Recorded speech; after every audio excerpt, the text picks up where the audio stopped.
is that Standing Order 45-2 be suspended for the remainder of today's sitting. Will all honorable senators in favor please say aye? Those against please say no. The things the ayes have it. The standing order is therefore suspended for the remainder of today's sitting. Introduction of bills. Senator Cummings. Mr. President, I beg to move the introduction of the Queen Elizabeth Hospital Amendment Bill 2024 and to move that this bill be read a first time.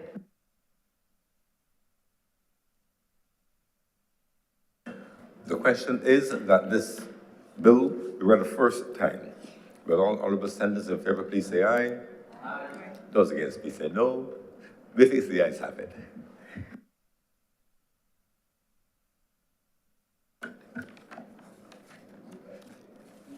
Public business, sir. Public business is now the order of the day.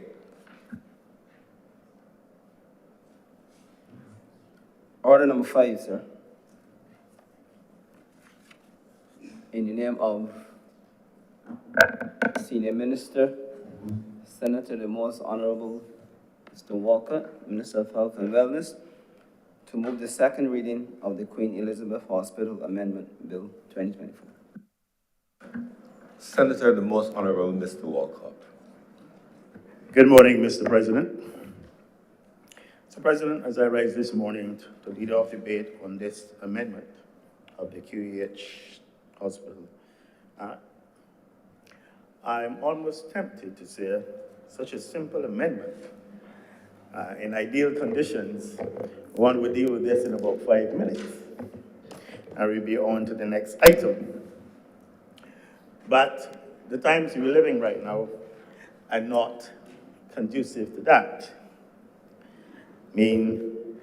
Unfortunately, the QH has become very popular these days. Extremely popular on the call-in programs, extremely popular on the social media, and of course, very popular among the 3 shadow ministers who are all members of the DLP. I'm never sure which one isn't. Mr. President, you would have been aware of one of them who was all over the social media this past weekend, giving entertainment to all and sundry. And in regards to his queries about health, I would follow his General Secretary. However, the matter of criticism, the QH, the matter of criticism of the hospital is to be expected, Mr. President, because of the nature of the services which tertiary care institutions and general hospitals are expected to provide for the persons and citizens of a country who need medical assistance, medical attention. However, Mr. President, complaints are regrettable.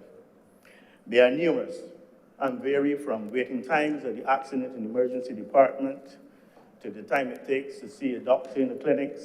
And indeed, my colleague on the other side who is looking at me would know about the matters of the vexing and frustrating issue of persons going for elective surgeries and having them being postponed. Not to say that the honorable member is responsible for this. The Department of ENT perhaps has a record of about 80% of its cases that are on any list that are done. So some of these criticisms, however, are justified. Some are inexcusable, and most of them are unfortunate. But one thing is certain, Mr. President, that they all have to be addressed. They have to be addressed, some with a sense of urgency, and there are others that require procurement of equipment, capital works that will obviously take a long time. But Mr. President, I'm going to be bold this morning, that in spite of all the criticisms and the complaints, that hospital, the Queen Elizabeth Hospital, or hospital, because sometimes when I listen to the criticisms, we get the impression that you were somewhere else, and this is the hospital that you can just discard. At the end of the day, it is our only hospital, our main hospital. And they do very good work in that institution every day, contrary to popular belief. Very good work. And I must commend the hard-working staff. The majority work hard and are dedicated and committed. The medical staff, the nursing staff, the paramedical staff, the physiotherapists, the ancillary staff, they all work extremely hard to ensure that health of Barbadians is maintained in that institution. So it was not a long time ago when in Barbados, the members of staff of our hospital were praised and commended for the remarkable work they did during the COVID pandemic. At that time, most persons in here were working for home or just at home.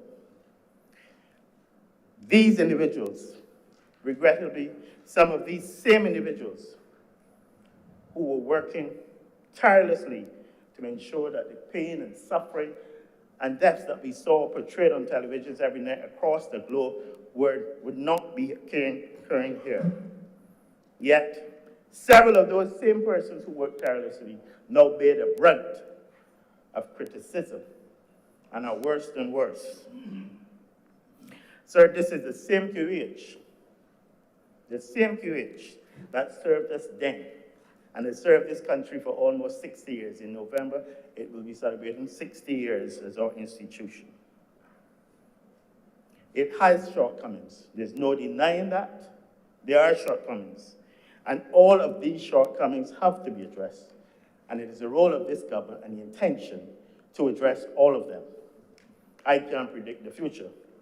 I don't know how long I will be here. But it is the intention of this government to ensure that all of those shortcomings identified currently at the QH are addressed. Obviously, all will not be addressed at one and the same time. Mr. President, but I know you believe me. You know the bond that exists between me and the Queen Elizabeth Hospital. There's no denying that. I was a student there. I was an intern there. I know about the long hours. I was a registrar there. I did most of my surgical training there. I was a consultant there. I was a lecturer in surgery there.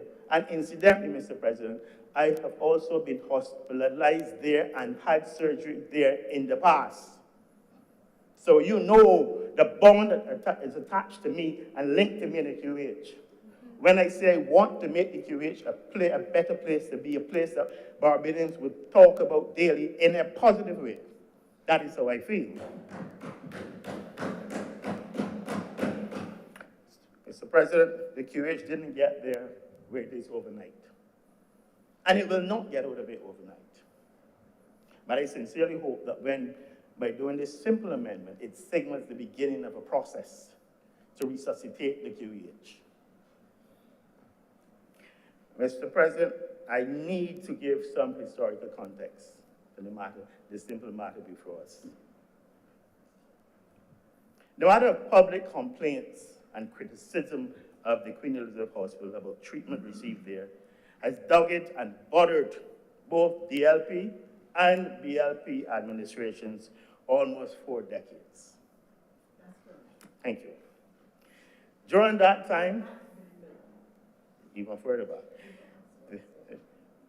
but in that 40 years, there have been 10 ministers of health and a minister of state.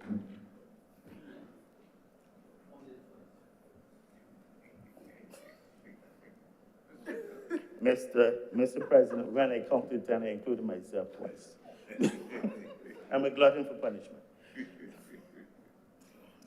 There have been 10 ministers, and all of them, everyone, has experienced complaints and criticisms about the QH. Hence, in 1960, as it was then Minister Tate, requested a study titled The Rationalization of Health Care within the QH.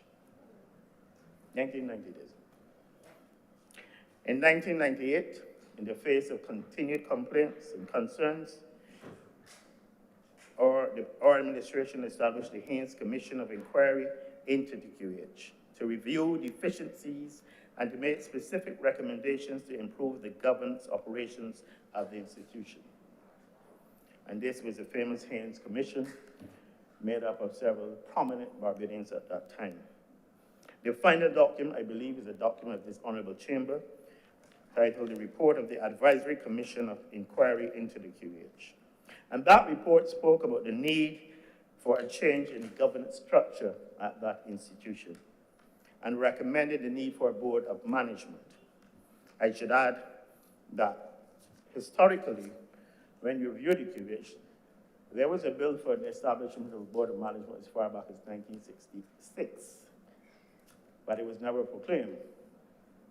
The minister at the time was Dr. Ramsey Scadden, and the chairman to be, which never occurred, was one Carolyn Barr, who was then the wife of the Prime Minister in Barbados. So it recommended this board of management, which it said would give greater autonomy to the QH, would make it become more efficient, and give it a level of accountability as an institution in its own right.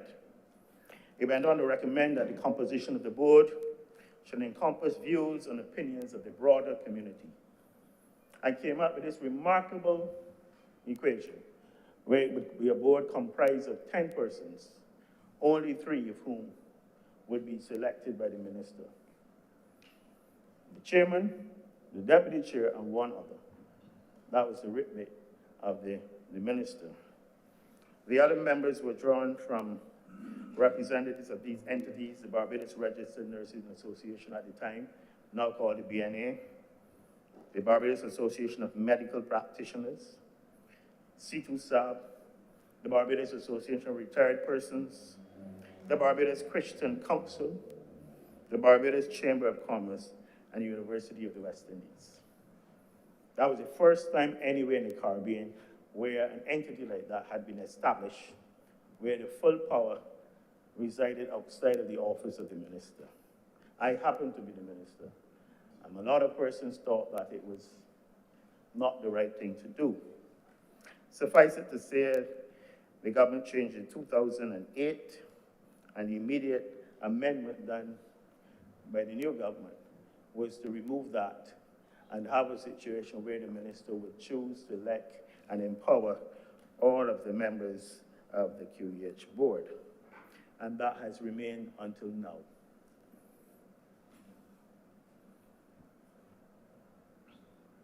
But in spite of this, the board, and going through the change of government through the ensuing years, the QEH has continued to experience challenges. And consequently, in 2019, some honorable members will remember, a decision was made that the hospital's governance and management structures should be re-engineered to improve governance and efficiency. And in this very chamber, that bill was passed. And this entailed the abolition of the post of Chief Executive Officer and the creation of the post of Executive Chairman. Mr. President, this worked very well during COVID, when decisions had to be made quickly and decisive action taken. And in this regard, at this time, the former executive chair has to be commended for her outstanding leadership and for the remarkable job she did in marshalling her troops, her directors, to face the Herculean task of COVID across the island.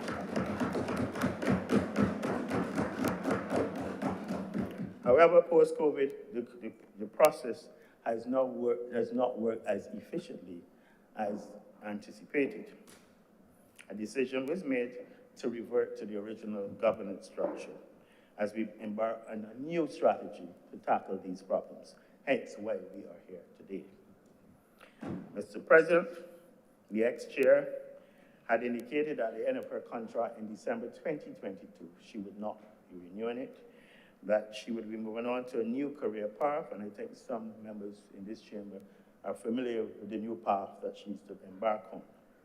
However, she graciously agreed to extend her stay with us until June last year to help the QH prepare for the transition. And I dare say I know that she was involved in the discussions about the parameters and the requirements for a new CEO. She was up in that discussion and part of the process in preparing the questions and whatever. And I must thank her again for her unswerving commitment to improving the QH while she was there, and I'm certainly very confident that she will do exceedingly well in her new assignment. Mr. President, the process for the recruitment of the new CEO has obviously gone along in parallel to all of this. A committee was established by the board. It's been the board's process, the selection. I'm not going to give a presentation this morning on what happened in there, but I can tell you, suffice it to say, because there are always inquisitive persons who want to write stories, that 84 persons applied. 84 persons applied for the post of CEO of the Queen Elizabeth Hospital. The news has been out in terms of the selection, but what I would say for those who ask about Barbadians and non-Barbadians, 2 Barbadians applied for that post. 2 out of 84. And both of them were deemed not suitably qualified, and they certainly didn't have the experience. The board went through its process, the committee of the board, 84, they were down to 12, and then I believe they had selected 6 to be interviewed, but then 1 person dropped out, and they interviewed 5, and they have come to a selection. They've made a selection. So that process is on track. Over the past, I assumed the ministry in November 2022. At that time, there was a Minister of State assigned to the Queen Elizabeth Hospital and to chronic diseases. And some of you would have noticed me involved, but not openly out there speaking about the QH. The Minister of State had responsibility for that. Now, I'm really involved in the QH matters. We've had meetings with the QH directors, with the QH management. We've had internal meetings.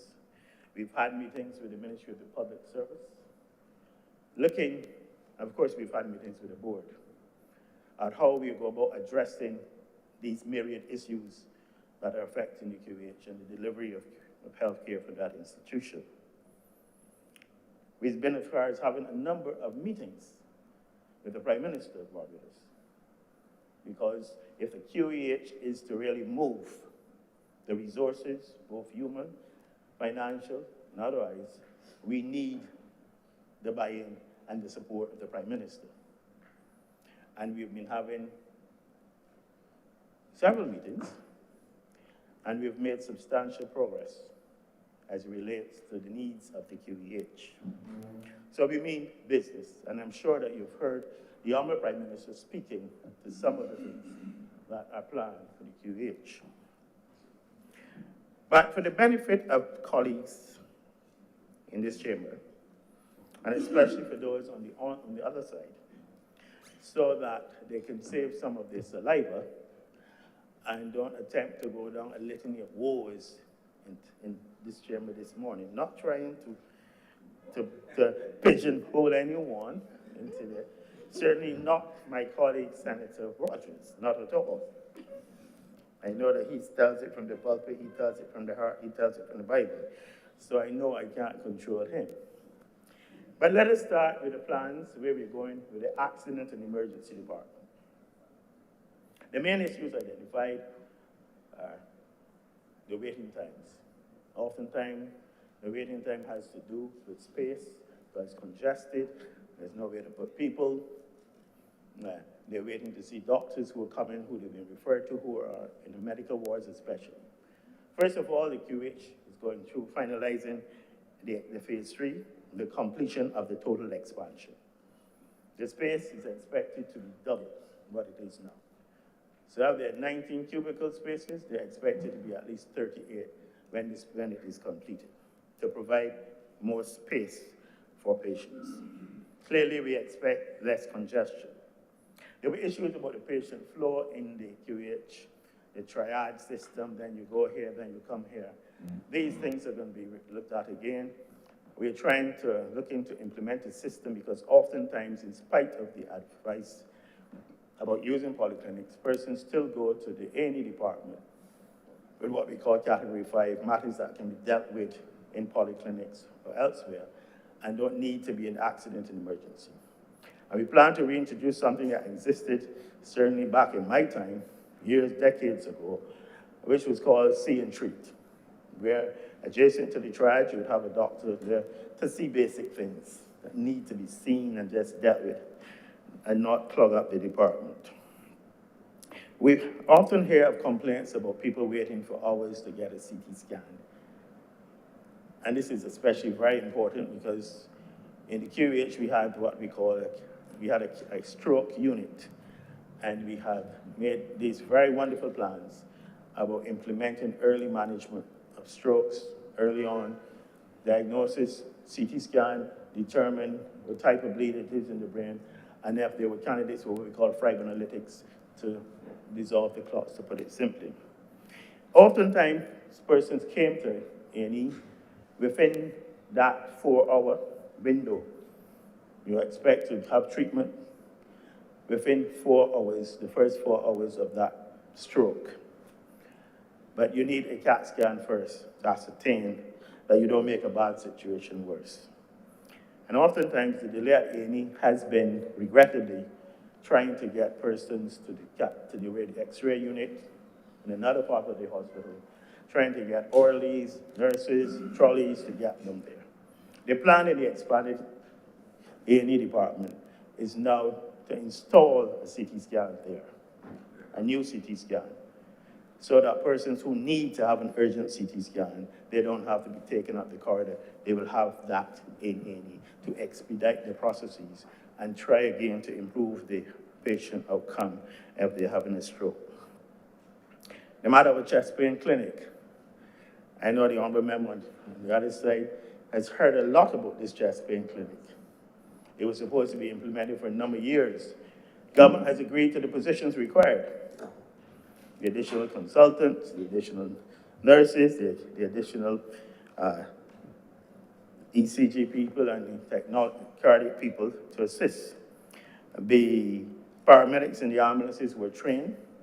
So you're looking at picking up heart attacks early, recognizing the trend, recognizing the ECG changes, and trying to implement treatment on the road, so to speak, stabilize the person before they get to A&E, where you will have a designated area called the chest pain clinic. And the plan is that this goes down to the cardiac theaters where persons can have the intravenous invasive strap done as an emergency as needed. So you're trying to take it to a different level in terms of care and managing strokes and managing heart attacks. So this is something now to be rolled out. The good news also is that there have been complaints about the need for more staff, and there's agreement that A&E will be provided with additional staff, not only medical staff, but all levels, nurses, orderlies, and obviously for the X-ray facilities, we will have the radiographer station there. But I should caution that when we speak of doctors, more doctors at A&E, we are speaking about doctors who are already trained in accident and emergency. The plan is, it is a training hospital. We have registrars who are being trained, but the plan is not to increase the number of registrar posts to allow further training, because I think members would appreciate that if you have a registrar in training in emergency medicine, in training, and he or she sees someone, they can't make a definitive diagnosis. They still have to have that person trained in A&E to come and sign off or to agree with the diagnosis, and that takes time. The plan in getting these additional doctors is to get doctors that can hit the ground running in accident and emergency and see patients and start to implement treatment. So the staff is coming, and that has been a long time. We plan to look at the whole triage process again, and of course, the need for more and new equipment. We've expanded the department. We obviously need new and more equipment, and this is being ordered. A&E is also faced with a vexing problem of overcrowding because of persons who are, as we categorize them, elderly for care, who essentially, and I think honorable members have heard this story, this is a sad story, repeatedly, where persons, elderly persons primarily, are brought to any department. They might be dehydrated, probably had respiratory tract infection. They're treated for it. And when it is time for them to be discharged, no one is able to take them home. There's no one there to look after them. And they came from homes usually, but this is an opportunity. This has been something that has bothered the QH for several decades. We introduced, I believe it was the honorable member on the other side who started the alternative care, the elderly program. On the other side, this side. The deputy president, who started, the distinguished member is just being elegant and demure. But she was the woman who started the alternative care, the elderly program. And it made a lot of sense. And it was expanded. The last time we were in government, it was accommodating 200 persons. Come back to it 15 years later, it has only 135 spaces. So we have decided that we need to get it back up. And it makes absolute sense. Rather than keeping persons in the geriatric hospital or the hospital, you try to get them into these alternative care accommodation. They are examined and they are visited and they have to be licensed and registered.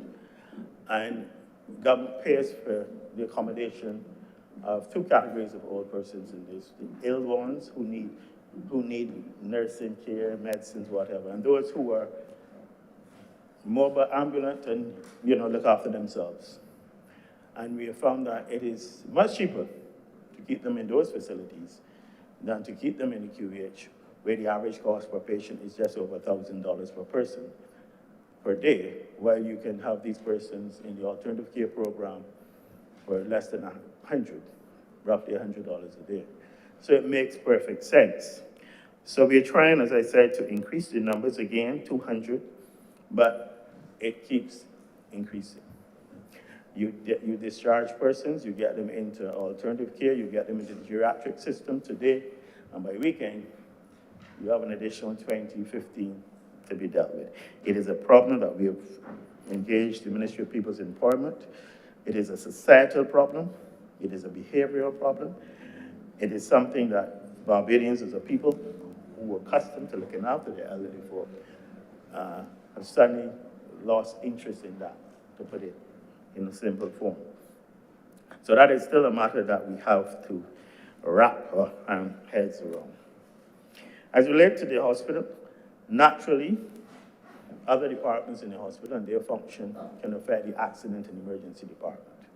We often hear that the bugbear is internal medicine, where patients are waiting for several hours to be reviewed by registrars or doctors coming who are on call in internal medicine. And we have agreed that they have made a request in terms of numbers of registrars, and their request will be granted. Having done that, we expect to see the concomitant improvement and reduction in the delays in seeing patients. We have making provisions for additional anesthetists, and again, anesthetists that can hit the ground running, because gone are the days, certainly in my time, 25, 30 years ago, probably 100 years ago, we did surgery, Mr. President, from 8 until 6, until the list was finished. The anesthetists came in. A lot of them were not from here, from the subcontinent, and they would come in the afternoon, and whatever was on that list, we did. If we went to 6, if we went to 7, the list of patients was to be done. These are different times. And we think that we need to get back to a situation where operating theaters function essentially from 8 until 7 or 8 at night. And to do that, we need additional nurses, we need additional anesthetists, and we need additional junior staff. And provision has been made for this. There have been concerns about pediatric surgery. And we've had some issues there, which we have addressed. We have addressed in one direction. We are seeking now to recruit a pediatric surgeon, believe it or not, in Barbados. And in the interim, there's a plan to bring a pediatric surgeon from Trinidad to fill the gap. ENT, they have been doing quite well, but they will get an additional staff member. There's need, obviously, with the issues of diabetes and kidney disease. We need additional help in nephrology, and there are plans to recruit additional nephrologists. We have one gastroenterologist at the hospital. There are about 5 in the private practice, I believe, 5. And for another place, not today, I'll be speaking about a launch of a colonic cancer screening program, where we are seeing rising numbers of colon cancer in Barbados. In terms of the death rate, is number 3 in Barbados, common to both men and women. And I think it is time for us to do some screening to try to pick up some of these cancers much earlier and treat. And having said that, there's no sense screening if you don't have the gastroenterologist in number that you need to do colonoscopies when they're needed. The plan is, globally, is to move away from a colonoscopy as the first step in screening. That there are other non-invasive tests that can be done early to pick up, which some of the patients can do at home, and to move in that direction. So we will be recruiting additional gastroenterologists. We will be obtaining additional scopes to do the work, and obviously we'll need additional nurses in this area. There's one area, there are 2 areas that I've left, and I've left them deliberately, Mr. President. But we are looking to recruit a rheumatologist. The one that we had resigned during the course of the year. And you would appreciate, Mr. President, where in our small societies we have one person trained in a specific area, and that person has a private practice and work obviously in the public service. And sometimes it becomes difficult depending on how busy one is in the more lucrative arm of your practice. And that can create a problem. There are also plans to get additional oncologists at the QEH. And this brings me to, I don't know if I have pet peeves, Mr. President, but there's some things that I just read and smile. Other people would probably use abusive language in dealing with them, but there's some things I just smile and ignore and act like my good friend, the General Secretary, and pay them no attention. 2, I've seen on a number of blogs and chats belonging to persons on the other side, not in here today, where they speak about Barbados and women and the incidence of breast cancer. And all of this flying and all of this, and you can't get a mammogram in the hospital. Mr. President, when I was last Minister of Health, we demitted office in January 2008. There was a functioning mammography unit at the Queen Elizabeth Hospital. It stopped functioning in 2009, July 2009. And I'm reading that this government is doing all this and you can't even get a mammogram at the QEH. There's always a time for politics, Mr. President. There's always a time for politics. But when it comes to healthcare, trying to play this political football game, when you know you're guilty of not providing the service, then we have a problem. The QH has a mammogram unit on order.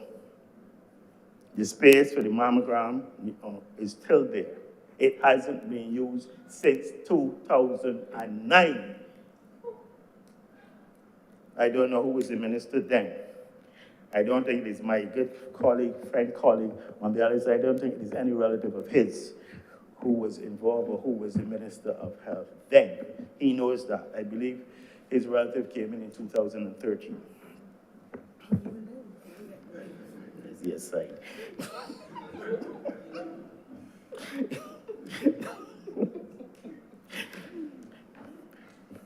Mr. President, your sides are bothering me, believe it or not. The other one is this matter of oncology treatment. And I read in January a whole back page, a story of persons in Barbados can't get cancer treatment. And some of them errant, obviously, writing about machine not working for over a year. Machine not working for over a year. And up to now, I hope that the honourable member from the other side of the opposition can help me, because it's been emanating from his side repeatedly.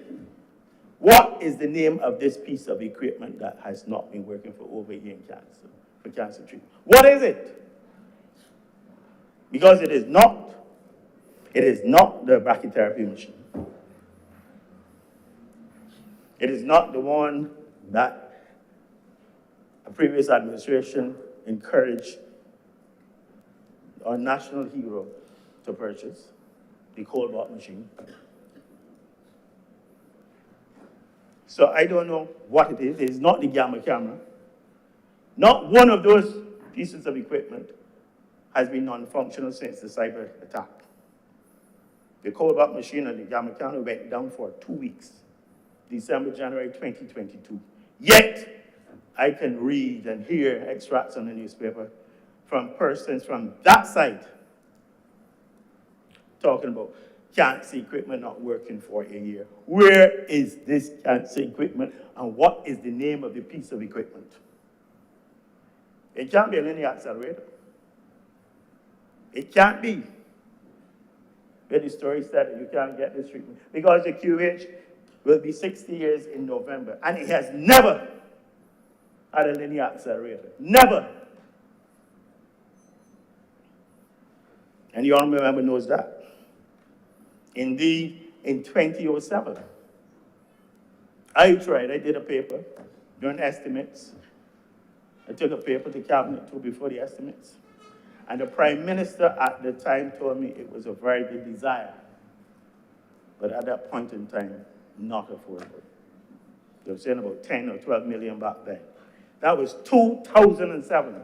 If you care so much about cancer patients and their treatment and lack of treatment, what did you do between 2008 and 2018 as regard these same cancer patients? What do you do? But come now to say it should happen yesterday. You were there for 10 years and did absolutely nothing. No mammograms, no linear accelerator, and come with a lot of false vanity and simple false emotion and passion and concern.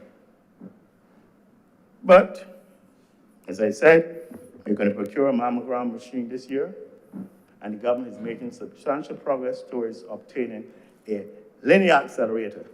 We also will need to look at the oncology department in terms of its staffing. Meanwhile, persons are being sent to Colombia, and this has been going on since last year. Persons are being sent to Colombia who need radiation treatment and other treatment. There's a medical aid scheme within the budget of the QH, and it makes provision for this. And not only cancer treatment, it makes provision for other things not available in Barbados. And I believe over the past year, about 26 people have been sent to Colombia for their radiation treatment, paid for fully by the government, and incidentally, Mr. President, by a chaperone. By a chaperone. So you have a situation where you're paying $50-something thousand for a person, US. And you're then paying half of that, essentially, or a third of that, for a chaperone to go with them, to be given per diem for every day. Yet they're being covered by the government to the institution. And then I could read that the government is not providing the money for them. I believe, Mr. President, you would agree with me if I said that the cost of chaperones should be used to send additional patients who need it. So these are the sort of things and decisions that we will have to consider. Certainly with the acquisition of the linear accelerator, we will need to send them overseas for a variety of cancers. But we will also have to ensure, Mr. President, as an institution, that the use of the linear accelerator for private purposes, while it is in the hospital, the hospital has somewhere, and knowing and ascertaining that private services are paid for and not utilized like the work was done as in the days of the Haynes Commission of Inquiry, where the private work was being done, but the QEH was not benefiting. So those things will have to be looked at going forward. Mr. President, I'm sure the nurses will be delighted. They've heard the Prime Minister, but permission has been given for the QEH to recruit, hire an additional 60 nurses. We don't have them here. And clearly, there will have to be foreign recruitment. I believe they're looking at Ghana again, but they're also looking at Philippines, which where we obtained nurses from several years ago, and I dare say some of them are still here. There are a number of additional posts that my colleague next to me knows about in terms of the requests and the approvals. And then it brings me to CapEx. The hospital has been given a mandate and it's in the final stages of negotiations where a loan of $150 million, 130, will be borrowed by the QH. And the proceeds of the HEF levy will be used to cover that cost. That $130 million will allow them to bring in, replace equipment, bring new equipment, obtain an MRI for the first time. Because I also heard on the call-in program sometime back that people were working in the A&E for an MRI. QH has never had an MRI, so I don't know why they would be waiting in the A&E for an MRI. But these are the things, this is the times that we live in. And that $130 million will be used, as I said, to purchase equipment, replace equipment in the QEH. I mentioned the congestion, the elderly for care. Mr. President, there's also a matter, and if people were attentive and paying attention, as they do to the social media, they would have known and seen that 2 weeks ago, there was a request for information for the expansion of the QEH. That was in a newspaper about 3 weeks ago. And it was there to show.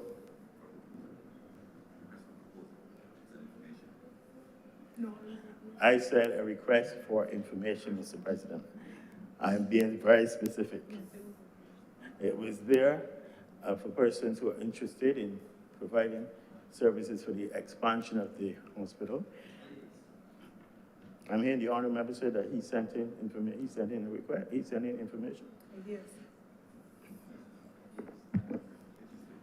I don't know what he's doing with the ideas. It was supposed to be submitted by Mr. President. The ideas were supposed to be submitted by the 1st of March, so I don't know what he would be doing with his ideas on the pad in front of him.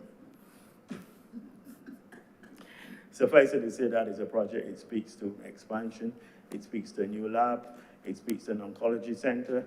It speaks to new administration. It speaks to space for clinics.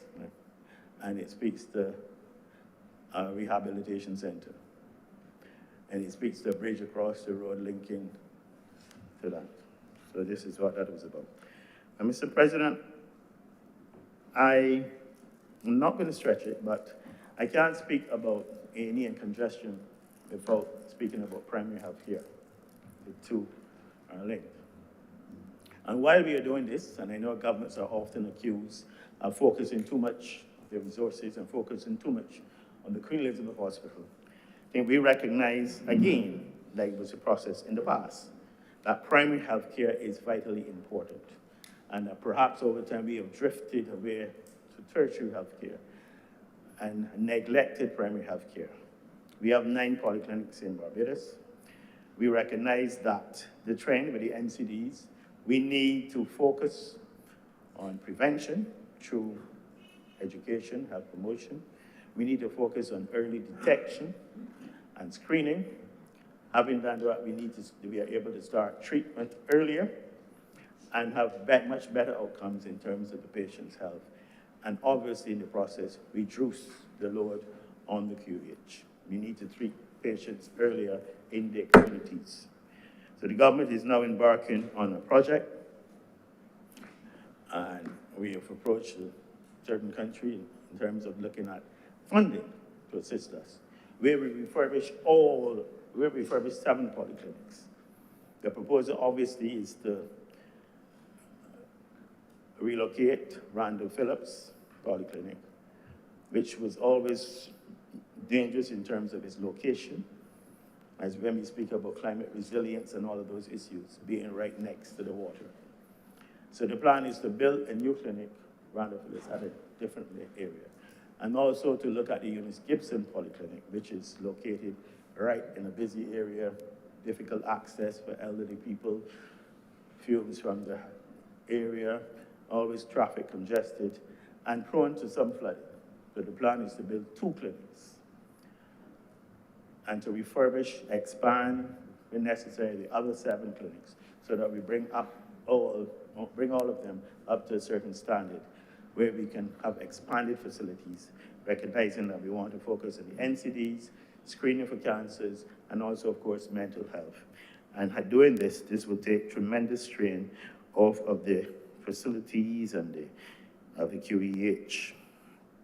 So that is something, obviously, that members will be hearing much more about in the coming months. Mr. President, I don't know if there's much more I want to say. As I said at the beginning, we've heard the complaints. We have done the introspection. We've had the internal meetings and the planning meetings, and we are now ready to address the issues which have been bothering the people of Barbados as it relates to the Queen Elizabeth Hospital and its operations. And with these few words, I beg to move that this bill be now read a second time. I'm obliged to you.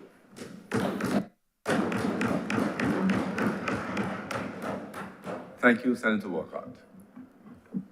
Senator Walters.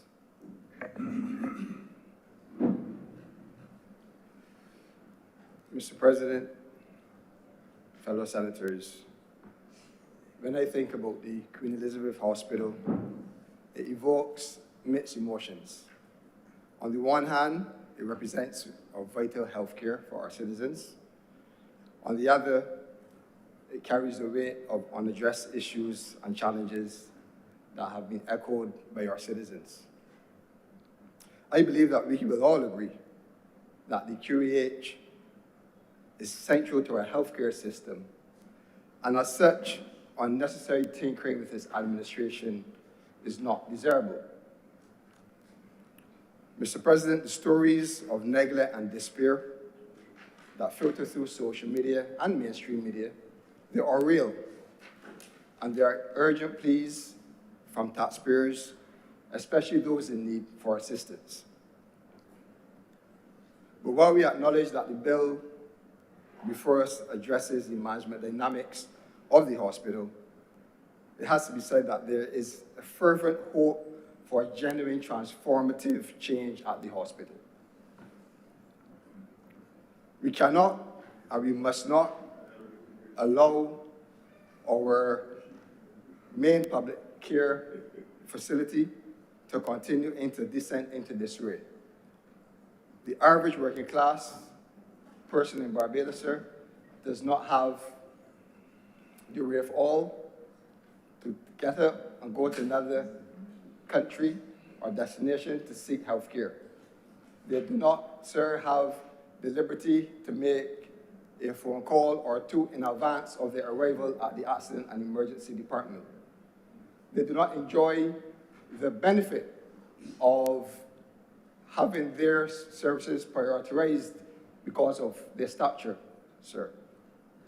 I say that because it is our responsibility as policymakers and legislators, sir, that we owe it to the people of this country to get the situation at the Queen Elizabeth Hospital right. We all have a vested interest in ensuring that this institution is working on behalf of all Barbadians. It is always said that sickness does not discriminate. your class, your color, your political affiliation even. So, sir, it is very essential then that the hospital, that we treat the hospital with care, and that we do not have the political meddling in the affairs of the hospital. But to understand the present, sir, I believe that there is some value in going into the past, just briefly. In 2018, when the BRP government came into office, sir, there was a CEO in place. A CEO, sir, that with his leadership had worked with the board of the hospital and the ministers of health to move the QAH from off the front pages of the newspaper and the calling program, sir. Working hard to bring back the dignity and pride for the stakeholders of the QAH, making that hospital more patient-friendly, more doctor and nurses friendly, sir. He was subsequently replaced, sir. I cannot say if he was fired or if he left. But what we can say for sure, sir, is that he was instrumental. He moved to Dominica, sir, and he was instrumental in providing technical support to the interim board in establishing the Dominica Hospital Authority. Subsequently, he was appointed the first chief executive officer of the Dominica Hospital Authority in 2001. Mr. President, the same individual, sir, moved to St. Lucia in October 22 and was appointed the CEO of the Millennium Heights Medical Complex in St. Lucia, which is the primary healthcare institution in St. Lucia, sir. These are just examples to show that the individual who held the post is being used in other jurisdictions, sir, in a very senior manner as relates to their healthcare and their important health institutions, sir. Honourable members, let's hear the honourable member, please. Mr. President, the government in 2019 amended the Queen Elizabeth Hospital Act and did away with the position of the CEO to that of an executive chairman who came with it, sir, many exuberant plans to transform the QEH. Sir, it is no secret we are here to reverse that decision today. A decision that at the time was felt by many that it was made to benefit an individual more than the institution itself. A decision, sir, that at the time was felt by many was not well-intentioned and had the ability to create that political mischief in the operations of the hospital. In other words, sir, the institution was seen to have been becoming politicized. This is how many in the country felt. We are here to reverse that short-lived decision and to appoint an executive chairman and to revert to the previous model of having a CEO that reports directly to the board. Without any apology, sir, this amendment is a full 360-degree turn, and we are back where we started. The question is... Honourable members, let's hear the honourable member. He will choose his own degrees. Honourable members, he will choose his own marks on the matter. Please, proceed, Senator Watt. Honourable members, please. Honourable members, please. Have we wasted time and taxpayers' money with this decision that was taken in 2019? Having to reverse the decision, sir, is an admission by this administration that it made a misstep and is now seeking to correct it. Because, sir, if it was an effective structure, we would not be back here to repeal the sections of the Act that speak to the appointment and dismissal of an executive chairman. Mr. President, good organization structure requires... Honourable members, please. Senator. Thank you, Mr. President. Good organization structure requires that there's independent management at varying levels within an organization. That is why you would have supervisors, sir. you will have a managerial level, and some institutions you will have a director, senior manager, sir. The board at the QEH is an important element of the operation at the QEH because it offers an independent view of the management of the operations. So it was never a good decision, sir, to mix those two, having the executive chair, having the chairman of the board being an executive officer, because it took away that independence to ensure, sir, that the operations were being done in accordance to the mandate of the Queen Elizabeth Hospital on behalf of the citizens of Barbados. So this is a learning opportunity for this government, a good and sufficient reason why we must not seek to politicize the affairs of the hospital. And I'm happy to hear, sir, that we are moving back to a position where we will have that level of independence in terms of the management structure of the hospital.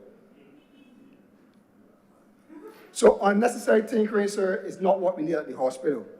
It seems, sir, though, that whenever this government is in office, the hospital seems to be the subject of newspapers and calling programs. I heard the admission by the minister.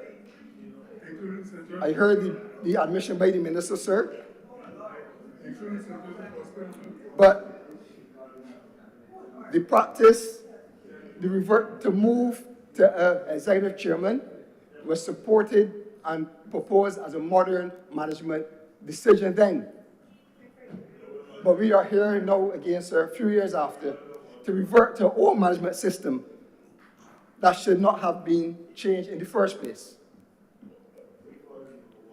I must remind this chamber, sir, that in 1993, that the DRP administration started the David Thompson Clinic in St. John.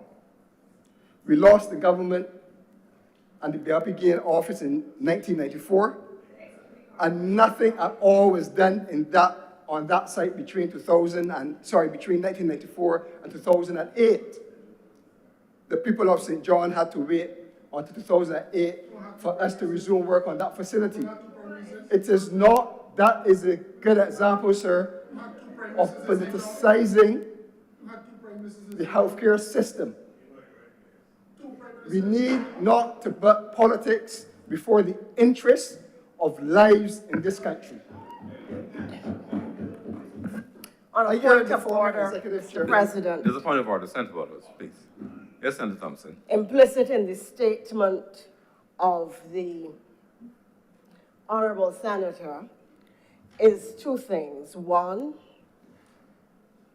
a misstatement which amounts to misleading of the House at one level, and second, that the reason that there was no construction was a politicization of the policy decisions at the time. I'm taking issue, sir, first with an attempt to mislead the House, and second, with what is really an attack on the policymaker at the time, which happens to be me.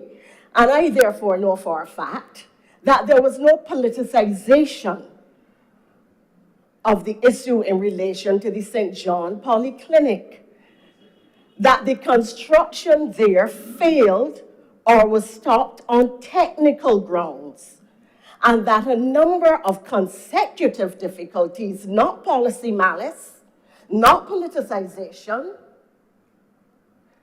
prevented the work for some considerable time. I would wish, sir, that in the circumstances, that the statement be struck from the record. Senator Walters, the standing orders prevent the accusation of improper motives, improper conduct by members of either House, other than by specific resolution. Therefore, you will therefore withdraw the comment in relation to the politics being the reason for the cessation of work at the St. John Polyclinic, and have it struck from the record. Yes, sir. I withdraw that statement, sir. But it seems as though all the technical issues that were referred to were fixed in 2000 and after the Democratic Party became office. On a point of order, Mr. President, sir, the honorable senator is misleading the House by suggesting that no preparatory work was done for the fixing of the issues, and it was because the groundwork was laid and all of the negative issues resolved that y'all were able to start and finish the works for which the preparatory works had been completed. Thank you, Senator Thomas. Senator Walters, brief response. Mr. President, I heard the former executive chairman tell Barbados to judge me by my results, in her words. I don't think we have the time to judge the former executive chairman, but I would ask a few questions on behalf of the people of Barbados. Before I ask these questions, sir, I must say that listening to the presentation by the Honorable Minister of Health and Wellness, that one would think that this government came to office last year, because we are now hearing about all these plans to fix the issues and to address the issues at the Queen Elizabeth Hospital. But my questions are, sir, have the wait times at the QEH and the accident and emergency been reduced? Or do citizens still have to endure days of waiting to be attended to? How many Bajans, sir, are still waiting lists on long waiting lists in eye surgery and other elective surgeries? Have more posts been opened up for young doctors who, sir, have been expressing a challenge of being overworked and working for strenuous hours, which, sir, has been admitted that it is not safe for them nor for the persons in their care? Are there adequate supplies, sir, equipment and machinery, and are they in good working condition? 6 years into this Barbados Labour Party's administration, sir,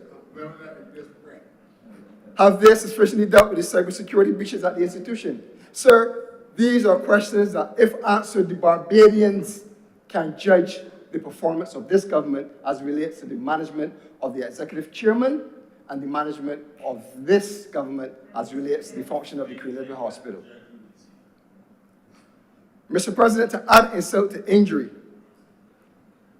this government in 2018 introduced a health levy to finance the operation of the Queen Elizabeth Hospital.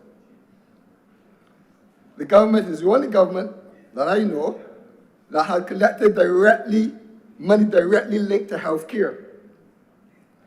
Sir, according to reports, the health levy rates in about 60 million Barbados dollars a year from taxpayers, from workers, from persons that go to work to earn an income.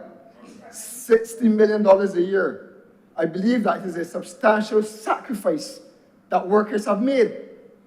But if they're making the sacrifice, sir, where are we 5 years down, 6 years down, $300 million after with the functioning of this institution? This is not a BLP or DLP situation. This is hard workers who have... This is a point of order. Senator Leonard. Mr. President, to get into political fights, but the health levy, everyone knows, rakes in a substantial sum, sir, of $75 million annually and climbing. Thank you for that elucidation. I'm correcting, sir, the figure of 60 million, which is really important, sir, and it has important implications for the finance of our hospital. I'm not in a position to be in on the accuracy of 60 or 75. Please press on Senator Walters. But thank you, Senator Leonard. Thank you for that intervention. But sir, a substantial amount of money from workers who are paying directly into the fund, into the operation of the hospital. They deserve to have an account for how the money is spent, and they deserve to feel a difference when they visit that institution. In excess, sir, over this period of 5-year period, in excess or close to $150 million directly from the workers' paychecks. Tell me that they don't have a right to feel a difference when they go to the QEH. Tell me they don't have a right to ask questions. Tell me they don't have a right to see that things are changing and improving after 5 years, over $300 million later. Money, sir, that, as I said, they're making the sacrifice. No issues there. But money, sir, that if you're not seeing the results, could have gone to their livelihoods, could have gone to offset against the high cost of living in this country, paying more than almost double to get to or from work, paying for garbage tax and a sewage levy. So, sir, this is very important part of the running of the hospital. The resources are there, sir. They have an allocation through the estimates, and they have an additional $60 or $75 million a year. On a point of order, Mr. President. What's the point of order? The point of order, sir, is that the honorable member is misleading the House in 3 respects. First, by suggesting or implying that persons are not at liberty to ask questions and that the questions are not being answered. 1. Second, to imply that the resources from the levy are being misdirected somehow or squandered and could be diverted into other development areas, when in fact, the $60 or $75 million, and even less accepted 75, whether that figure is accurate or not, I do not know, really represents a fraction of what it takes to run the QEH. The QEH budget is $200 million plus dollars. So the $230 million. So the $75 million of the levy that is collected really represents just about quarter or thereabout of the budget. It is therefore entirely wrong, sir, and entirely misleading for the honorable senator to suggest that this money is not being utilized toward the overall healthcare budget and is somehow being misdirected. Continue, Senator Waters, please. Mr. President, I did not suggest that. I clearly said that the workers of this country have a right to know how the money is being spent. I did not suggest that it should be spent other places. I'm saying they are making a considerable sacrifice by the withdrawal of the sums of money from their salaries, sir, and wages. And they have a right to feel a difference when they go to the QEH. Mr. President, the success of the hospital does not only hinge on this amendment. It does not only hinge on this amendment, sir. It hinges on resolute action to address persistent issues across the length and breadth of the hospital. We are well aware of the challenges that governments in Barbados and across the country, across the globe have. But, Honorable members, please. I want to hear Senator Waters, please. Calm your enthusiasm, please. the government and its new management must ensure that the challenges facing the QEH are addressed assiduously. That is all taxpayers are asking. We need to feel a difference. As I said, sir, there is allocation of funds, there is money being invested directly into the QEH, and we deserve to feel a difference. We deserve to feel a difference. It is not a year in office, it is 6 years in office, sir. In conclusion, sir, I want to join with the Minister of Health and express my deepest gratitude, sir, to the QEH's administrative, medical, and auxiliary staff for their dedicated service in the face of immense challenges. They should be commended, and I implore them to keep their heads up high and keep a strong fight going on behalf of the people of Barbados who are depending on them. I thank you, sir. Thank you very much, Senator Walters. Senator Maynard. Senator Mr. Maynard. Thank you, Mr. President. I am not afraid to be bitten. Afraid to be stung. Mr. President, I rise, sir, in support of this bill. And I rise, sir, in support of this bill because it's been long overdue. And I think that Senator Walcott has displayed incredible courage because he was the person, sir, who led the debate on the previous bill to bring an executive chairman into being. But, sir, Senator Walcott, said, in fact, in his opening statement, that this should really only take 5 minutes, and I agree. And in the words of Duke Chet E.D. Sharp, sir, who you remember, these are the good things that that post did. Yes, sir. It was a predictable outcome that we would be here today, and I'm proud that the government has had the courage to come to this parliament to revert to having a CEO. Sir, the Right Excellent JMGM Adams removed the post of executive chairman from the BNB because he saw the wisdom of not having one.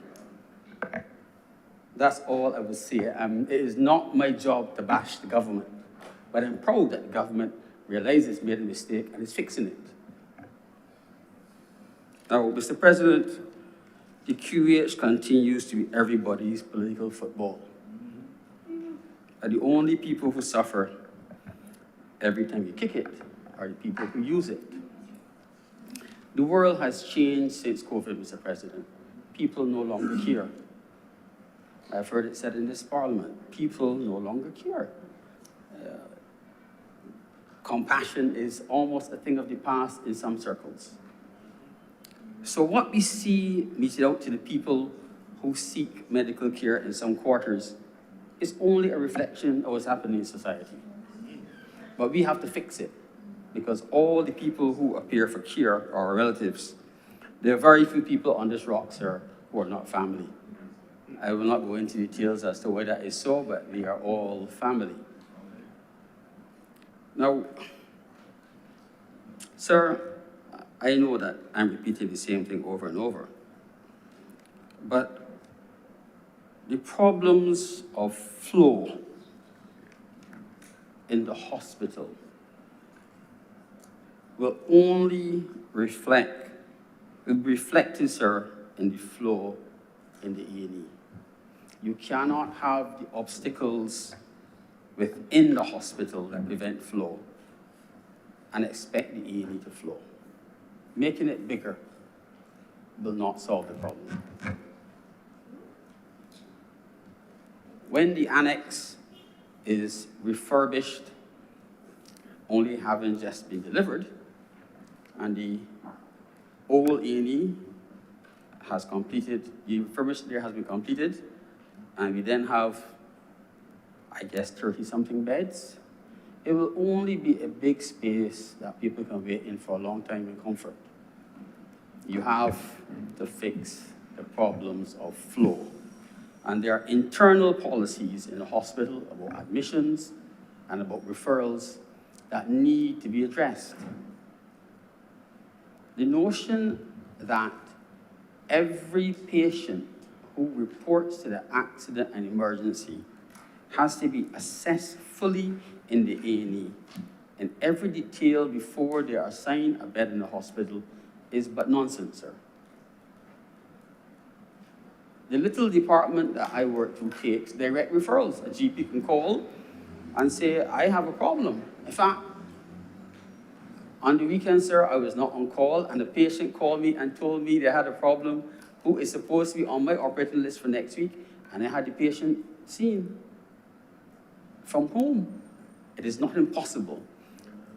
But the people who get paid, sir, to work have to return to work. And those who, sir, are supposed to lead, who are the senior people, whether in administration, whether they are consultants, whether they are in charge of the other services in the hospital, they have to lead. And it's not enough, sir, to come into this chamber, sir, and beat on each other. We have to do the right thing, Mr. President. Now,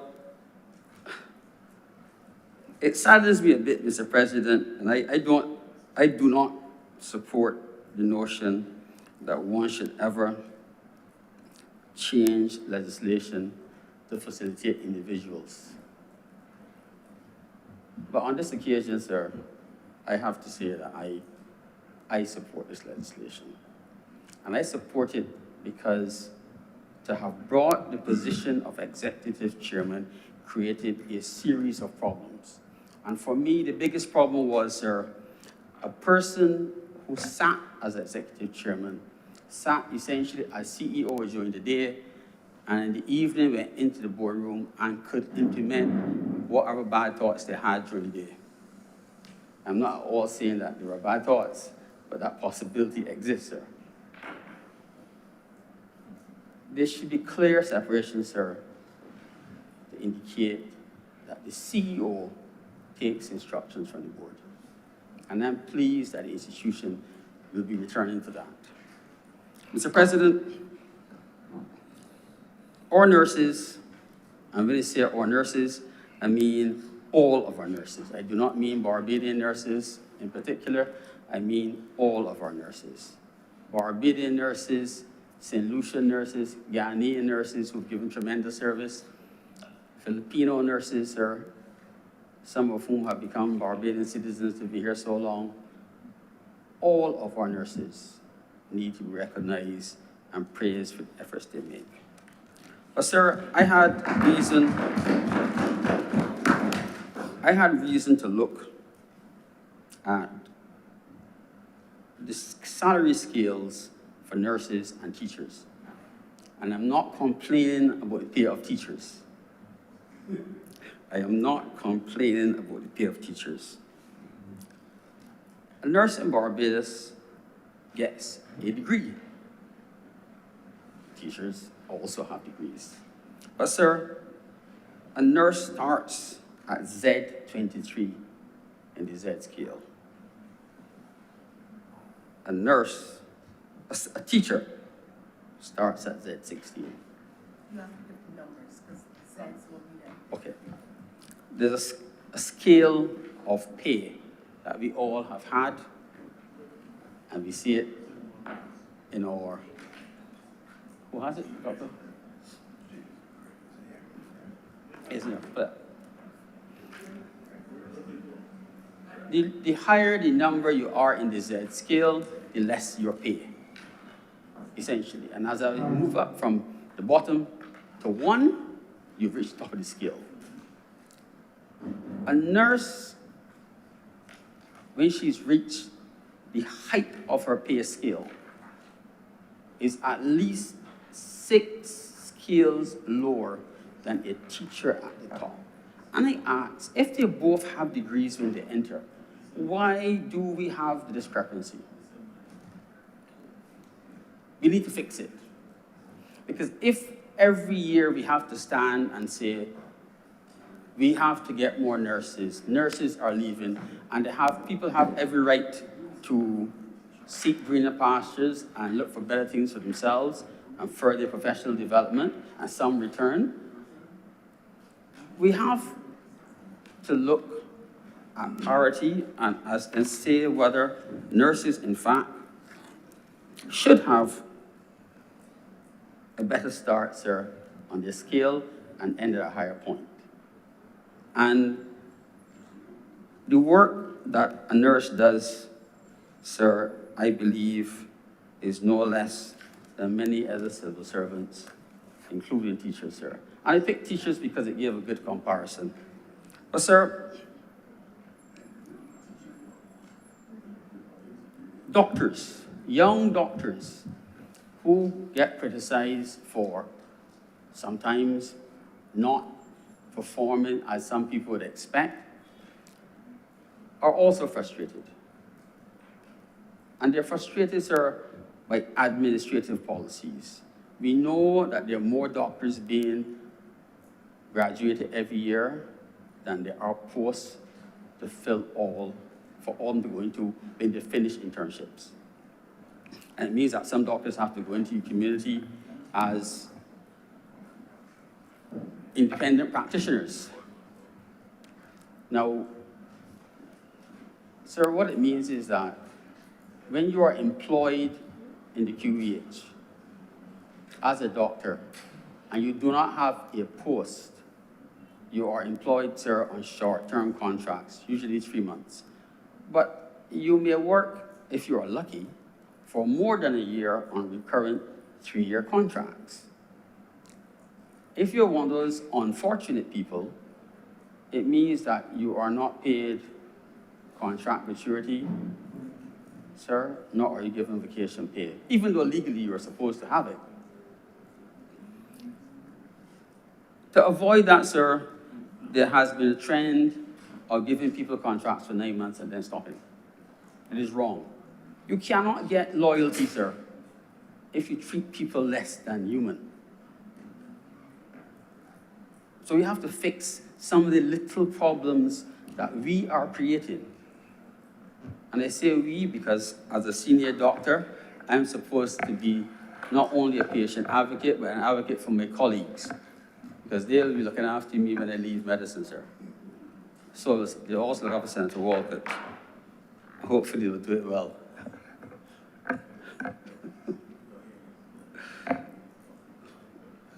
Mr. President, now,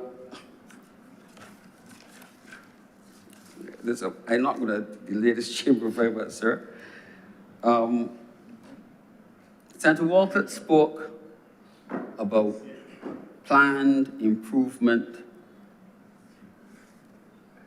in our delivery of oncology services, sir. And I'm not going to argue with him about whether he has given enough facts or not. But what I will say is, sir, that this country has the uncomfortable position of being in the top 10 worst countries for outcomes in breast cancer in the world. In the world. And we have to fix it. It requires expertise, it requires equipment, and it requires money. And we have to find the funding and the expertise to fix it. We do pretty reasonable in the early stages for breast cancer, sir. But for the later stages, our results are not good at all. I am sure that my colleague, Senator Haynes, will elaborate further, sir. But we have to fix it. And we have to do the same for prostate cancer and colon cancer, sir. So I'm pleased to hear Senator Walcott speak about future plans. There'll be more time for speaking, sir, on such things in the near future, sir. Now, Mr. President, if our institution, the QEH, sir, collects over $75 million a year, which, through the NAS, which is paid directly to the QEH, it provides a lifeline, sir, of steady income. And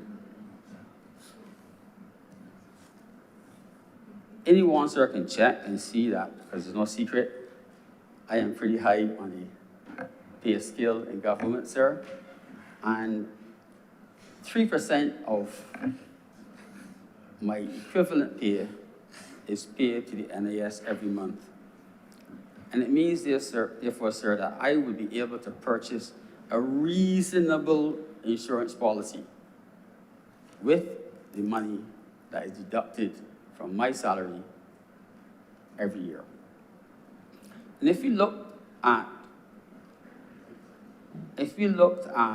the deductions as insurance policies, it would mean that people, apart from paying their normal taxes and VAT, are now paying a special levy for healthcare at an institution.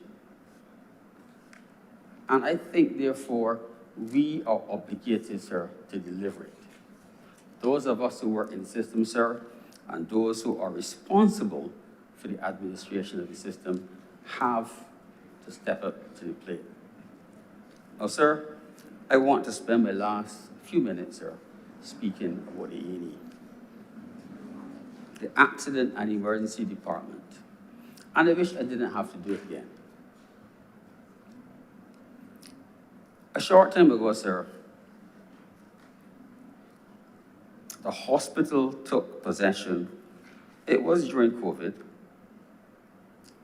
The hospital took possession of the annex to the A&E department a short time ago.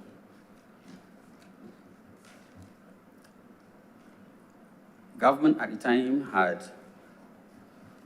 provided $11.2 million for the refurbishment of the A&E.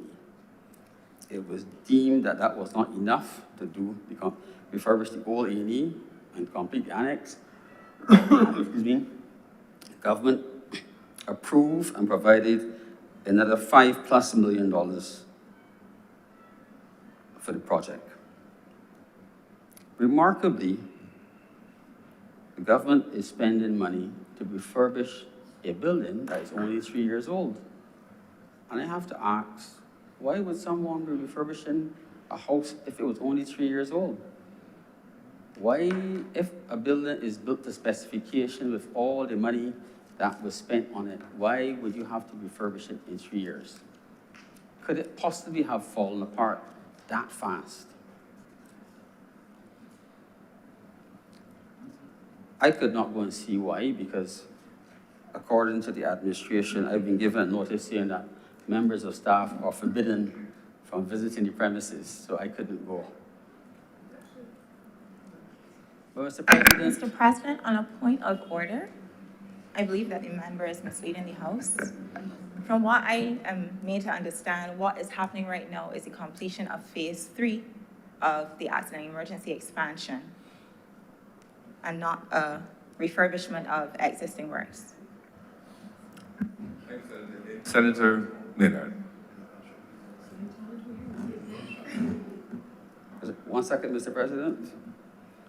I should probably not do that. I do have an email, sir, from my phone, where it says that members of staff are forbidden to visit the A&E site. It may well be, sir, that the A&E that was handed over is in pristine condition and does not need to be refurbished. And I'd like to believe that it's true. I would like to believe, sir, that what we just heard in this honorable chamber is true, and there's no refurbishment being done on the newly handed over A&E. On a point of elucidation, you don't need to sit. Just being clear that it's Phase 3 of the expansion project. Phases 1 and 2 have been completed. Those were the works that were completed within the last 2 years, and I believe that handover is expected at the end of this month for Phase 3 of the project. Those are the ongoing works. And you can therefore take it as true as spoken in this honor of the Senate.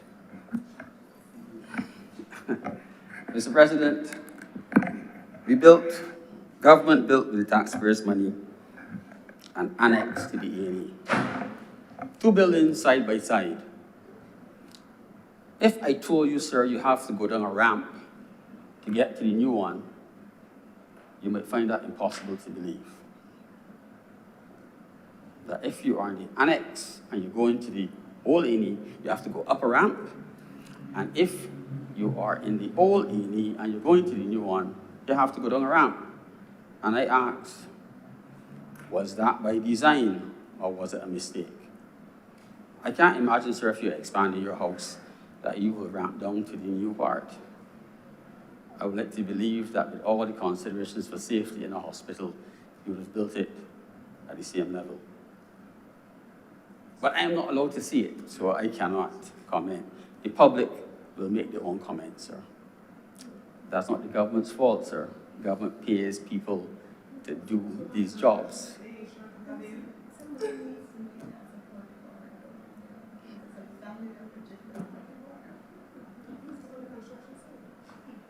Pardon me? On a point of Please order, address the Mr. chair. President, sir. Yes, what's the point of order?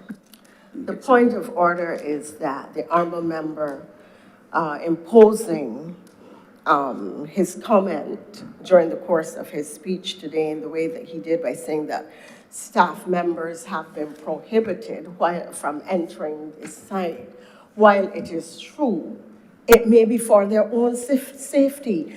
People are prevented from entering and being on and curiously looking about active construction sites for their own well-being and safety. And if the honourable senator in fact got such a letter, it is because the government wants to keep him safe and well so that his skills will not be lost to the people of Barbados. Thank you very much, Senator Thompson. Valid point.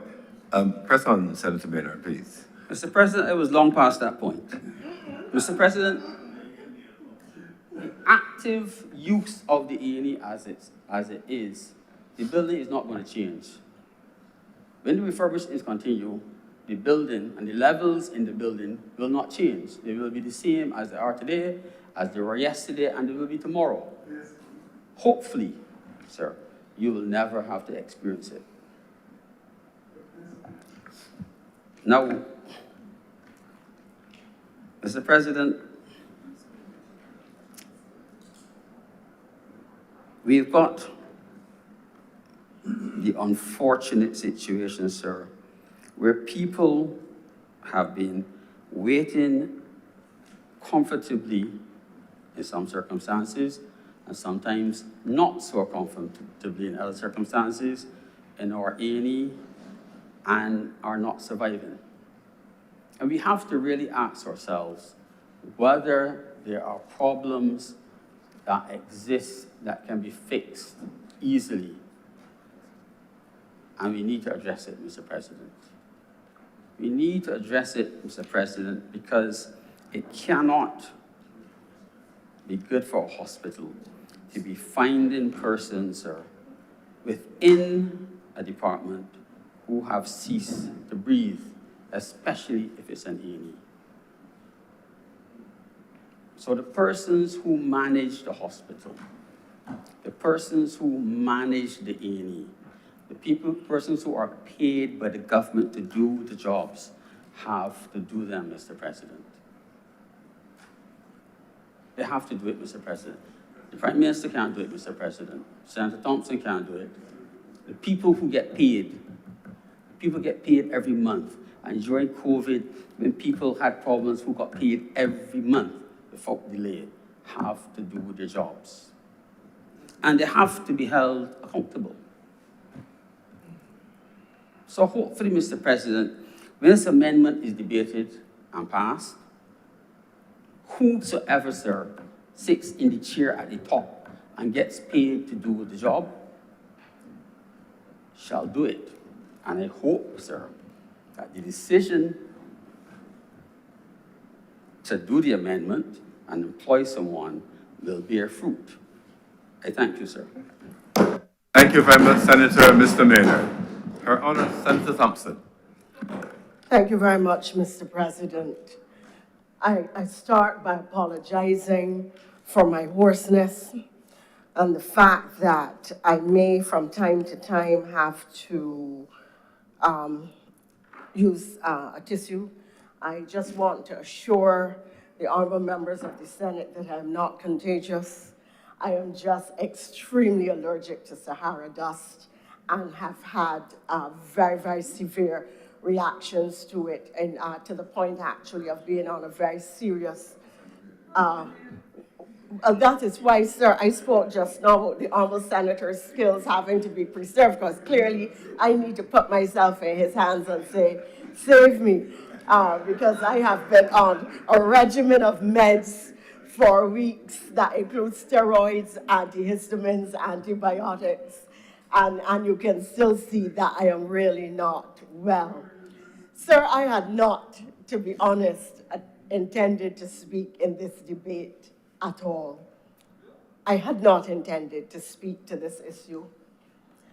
But there are perspectives that I want to bring, having been a Minister of Health, sir, from 1994 to 1999. And the truth is that even having held that post, I would still not have spoken had the honorable senator from the opposition not raised some of the issues that he did. So I'm going to make a very non-political speech, but I start with a very political point precipitated by the comments and remarks of the Honorable Senator Walters. In 1994, when the Barbados Labour Party became the government of the day, and in 1995-96, I was appointed Minister of, no, I think in 1994 I was appointed Health Minister. At the time, we came out of another period of very poor DLP governance. Salaries had been cut. There were no resources for public works and construction and repair. It was a difficult period. Difficulties always seem to attend DLP leadership, governance, and their time in government, sir. The St. Joseph Hospital in the north of the island had been built or refurbished and was being run with staff. Millions of dollars had been diverted from the QEH budget to the St. Joseph Hospital, but it was not for at least 3 years, sir, in any position to receive patients. If you had fallen down, burst your toe, did they have a plaster down there to wrap it up, sir? It was almost a vestigial organ being financed by taxpayers, unable to give service or relief to any single individual in this country.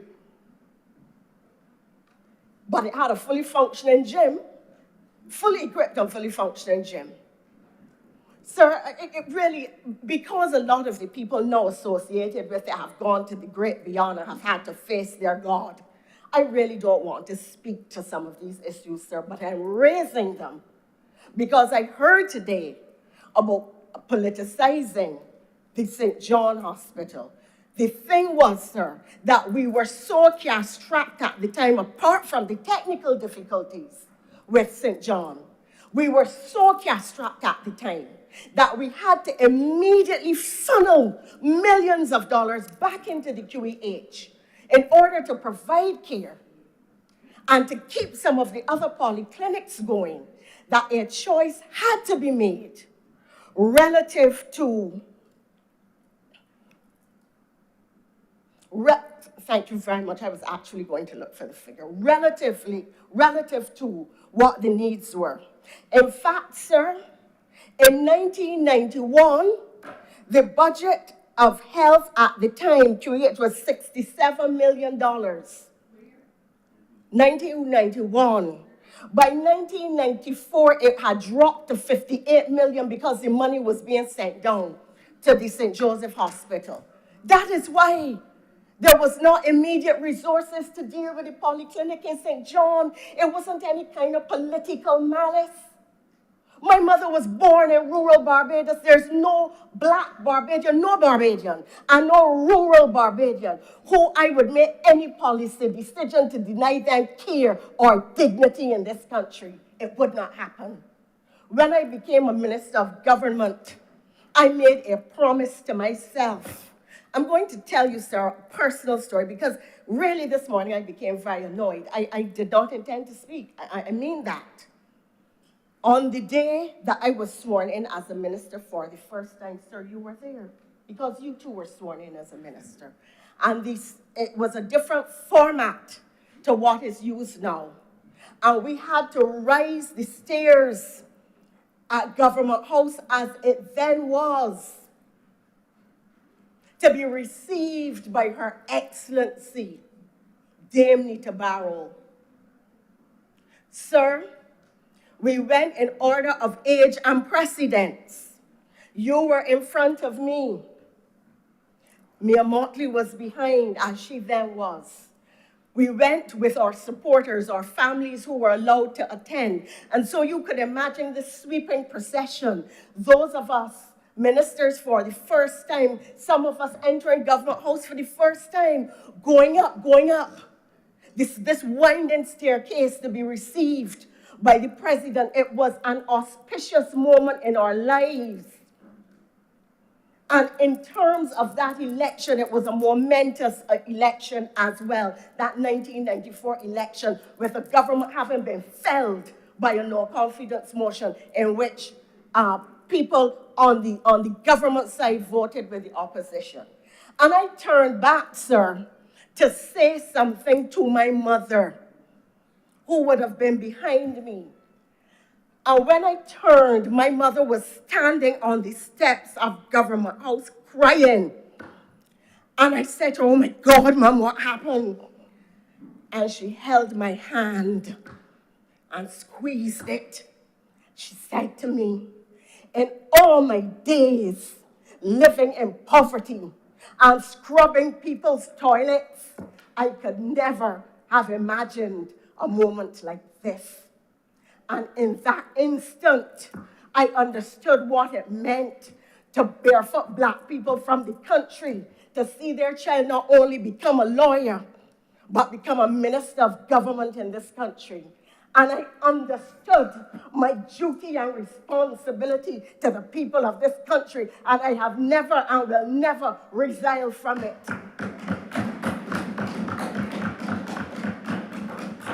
And I swore an oath that I would go to bed every night happy with the person whom I saw in the mirror, that person had gone to bed doing the best that they could every day. So please don't ever, ever, ever come in here again and accuse me of any kind of politicizing of something like health care, and you can sit and laugh.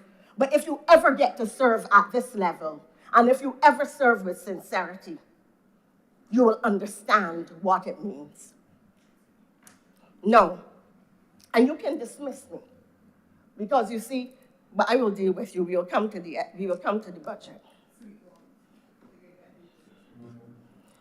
Sir, so that is the background to what happened in 1994. We also had very, very serious nursing shortages at the time. Nursing shortages that were caused because the fail rate for the nursing exam at the time was over 70%. And all of that had to be corrected. How could you have a system where 70% of your student population was failing exams year after year, session after session, and nobody was correcting it? The challenges were myriad and had to be corrected.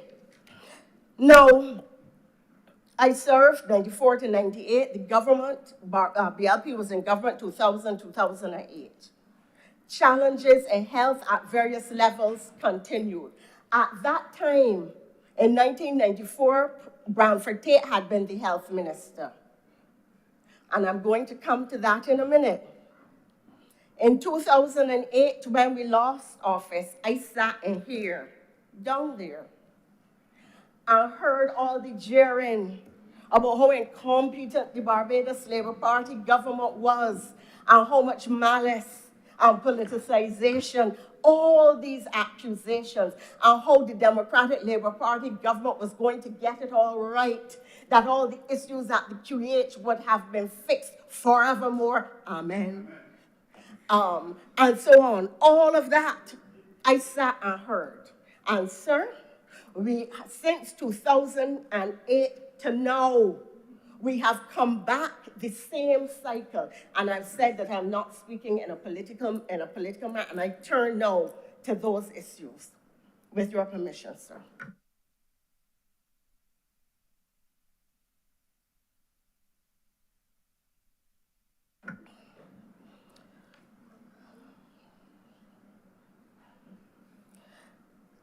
the levy, and I'm going to repeat, which rates in, let's say $75 million, sir, is only part of what it costs to run the QEH. The QEH bill is $230 million. Let's understand that even though Barbadians make a contribution, that really our contribution is so minuscule to the overall healthcare costs. Sir, I had a problem in the United States. I spent 3 days in hospital. $25,000 US was what it cost. 3 days. I had a problem with a tooth. $3,000 to be paid upfront, even though I had insurance through the United Nations. So when we talk about health care, Barbadians get free health care. And it is not unreasonable to ask for a contribution. And yes, I agree that the public is, of course, entitled to understand how the money is spent. And I want to thank all those staff members who work diligently to ensure that care is delivered and that citizens get value for their money.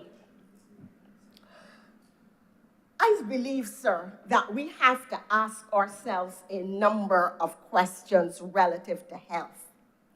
70% of the QEH budget, after administrative costs are taken out, go towards the treatment of NCDs.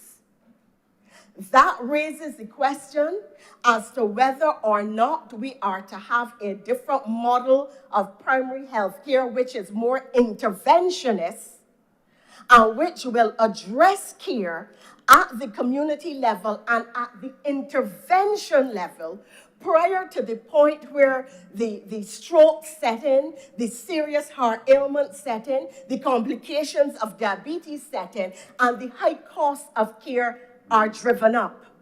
Because there was a point when people used to be hospitalized for a very long time. Now you have a lot more day care, 24-hour and 48-hour care in order to reduce your bed utilization and your hospital costs. As a result, because our costs are being driven in Barbados by the NCDs, our bed stays remain extremely long. And therefore, unless we can make the community and social interventions in relation to the NCD crisis in Barbados, then we are not going to be able to change the outcomes or the impacts on the QEH. That is the first point that I want to make, sir. I move from there to the point to make this point. It is easy for the Honorable Senator to get up and try to ask questions, some of which some might think have political impact. I will say this. At my age, sir, and having served as a health minister nearly 30 years ago, I have seen many ministers of health. I have seen changes of administration.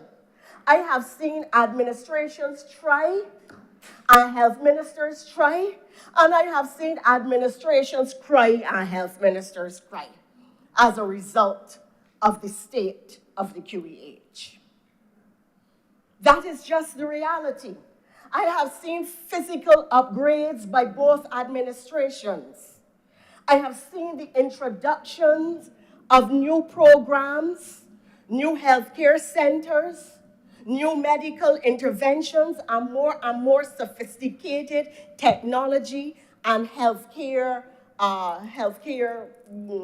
mechanisms, bad word. But I think you understand what I mean. We went to very high-level heart interventions, very high-level cancer interventions, and so on. The QEH is the most complex organization in the country or institution in the country. I'm going to repeat it, sir. The Queen Elizabeth Hospital, from a management perspective, when you consider what it is expected to deliver, when you consider that it is the only tertiary healthcare institution that we have at that level, when you consider the number and various people and skill sets, from highly skilled technical specialists to janitors, maids, and orderlies, the range of blue and white collar workers, the range of knowledge sets, the range of social attitudes, the range of understanding of what their role is to whether, oh, I just got a job. The time we clean the hair balls, I get tired of going home. That is what we see, and I'm going to come to that later on, sir. It is the most complex organization in the country to manage. And if government has made an error in terms of the model at which it was looking, which was created not for political reasons, but for national improvement reasons, looking at the institution, identifying challenges and saying, what can we do differently to make a difference? And you have to admit that the person who is now or was the subject of the criticisms being made impliedly by the honorable senator really did do some good work during their time there at the hospital.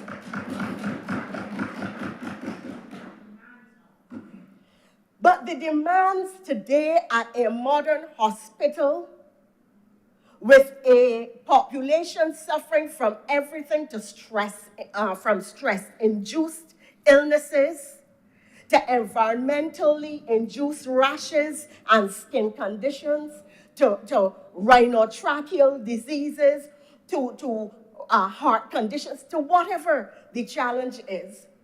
We are talking about a very large, complex organization. It is the largest organization in the country, with the largest budget in the country. Management of this organization cannot therefore be easy, simple, or easily addressed.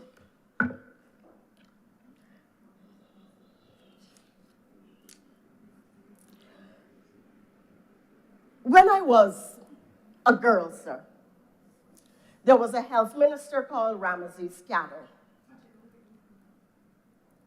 You know, I like paper. Send me some paper. Old people like paper. So when I was a girl, I'm being passed a note, but it is difficult for me to pick it up, sir. When I was a girl, there was a health minister called Ramesses Scattle. And then, when I was still a girl, there was a health minister called Billy Miller. And when I got older, there was a health minister called Cyril Walker. And there was a health minister, as I got older, called Branford Tate. I succeeded him, and I could go on and give the names of the various health ministers, sir. There was a health minister called Liz Thompson. There was a health minister called John Boyce. There was a health minister called Philip Goddard, who people said, oh, management specialist has now come, and he was going to solve all the problems in the healthcare system. Sir, from the days of Ramesses Scattle to now, sir, and we are talking about perhaps back in the 60s, 70s, to now, sir, the problems at the hospital were long waiting times at A&E. Long waiting times to get medicine. Long waiting times. Long waiting times. Long waiting times to be seen. Appointment lists that would give you an appointment that is 3, 6, 9 months on. Triaging times and methodologies in the accident and emergency department. The number of services given by the hospital and the cost of those services. Equipment maintenance, equipment breakdown, and equipment missing, sir. When I came, there was the problem, sir, of people getting paid who were not even on staff members of the QEH. That was another big scandal that we had to deal with. dead people collecting money, sir. All of that the QEH has seen. I'm continuing with the problem, sir, that I have heard about since the days of Ramesses scandal.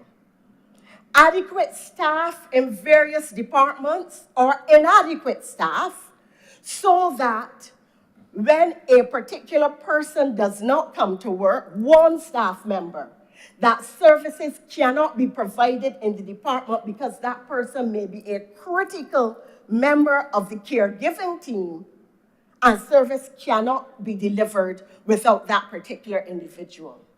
Somebody who is operating a critical piece of equipment.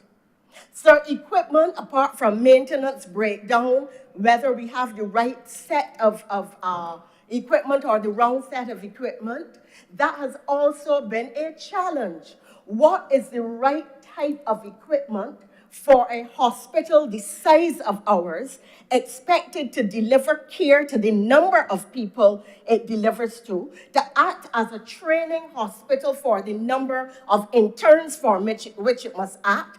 Because what a lot of people don't know is that there is a particular ratio of beds and specialists that you need, and that drives the number of interns that you are able to train. So it isn't that, oh Lord, my daughter's an intern and the one takes she at the hospital, the government victimizing me. That's not the issue. That's not how it functions. Sir, another issue that there had at QEH from the time of Ramesses scandal to now was pilferage. Sir, I mean, whole things, people used to come and walk out chairs, whole pieces of things, small things, large things. People bought equipment and they don't bring it back. Bed sheets and linens. Toilet paper get ordered, but toilet paper cannot be found on any wards. You ask for medicine, well, you got none of that. But to tell you it is downstairs in the supplies. Sir, what we are, another challenge has been the fact of complaints that the hospital is too specialist-driven by consultants who give their private patients priority over public patients. All of these are the complaints that you're hearing now, and these were the complaints you heard when Cattle, when Miller, Thompson, Walker, Tate, Walcott, everyone. Well, I ain't talking about Innes at all. Oh, no, the complaints under Innes were bad. Boys, every health minister, we've heard the same complaints. I can speak now, sir, as an old woman on the eve of retirement. It is time for us to really ask the serious question. Oh, one last thing. Yes, I'm going to come back to that. What are the systemic problems at the QEH? That's what it is. It is not politics. It is not BLP malice or BLP mismanagement. It is not DLP malice or DLP it is DLP mismanagement.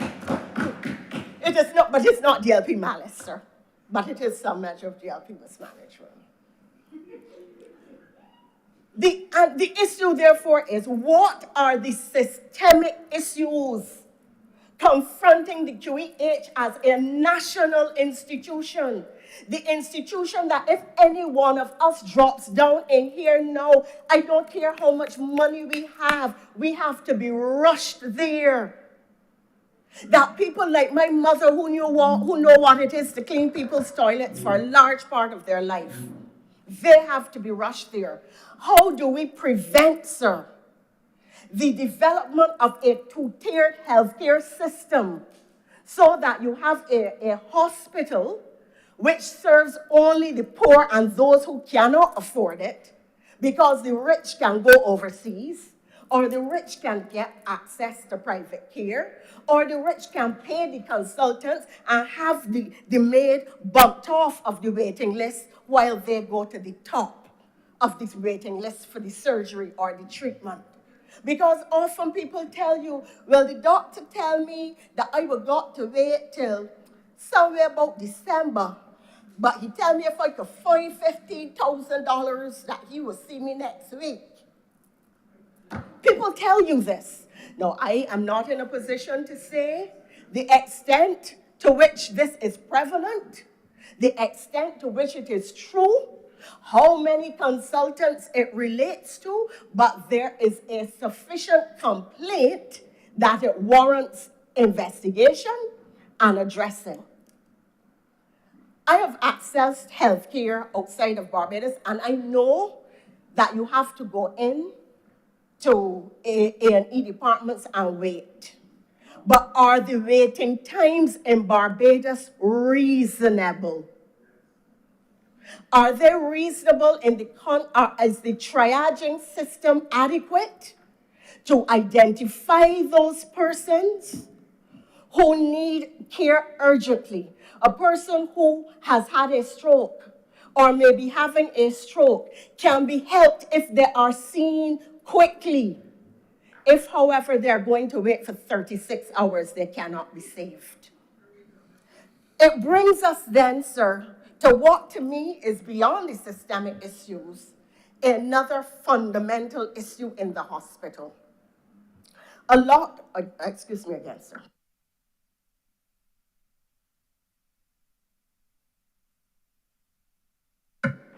A lot of what people complain about, and there's no issue that our people are highly skilled and can do exceptional work.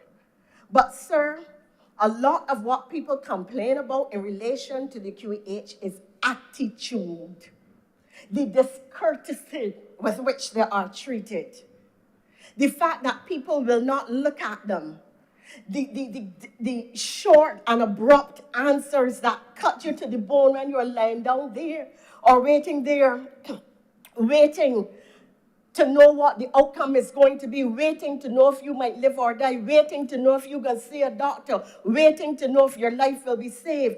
Just treat people with a little more courtesy and respect. Treat them with a little dignity. Touch them and make them feel like human.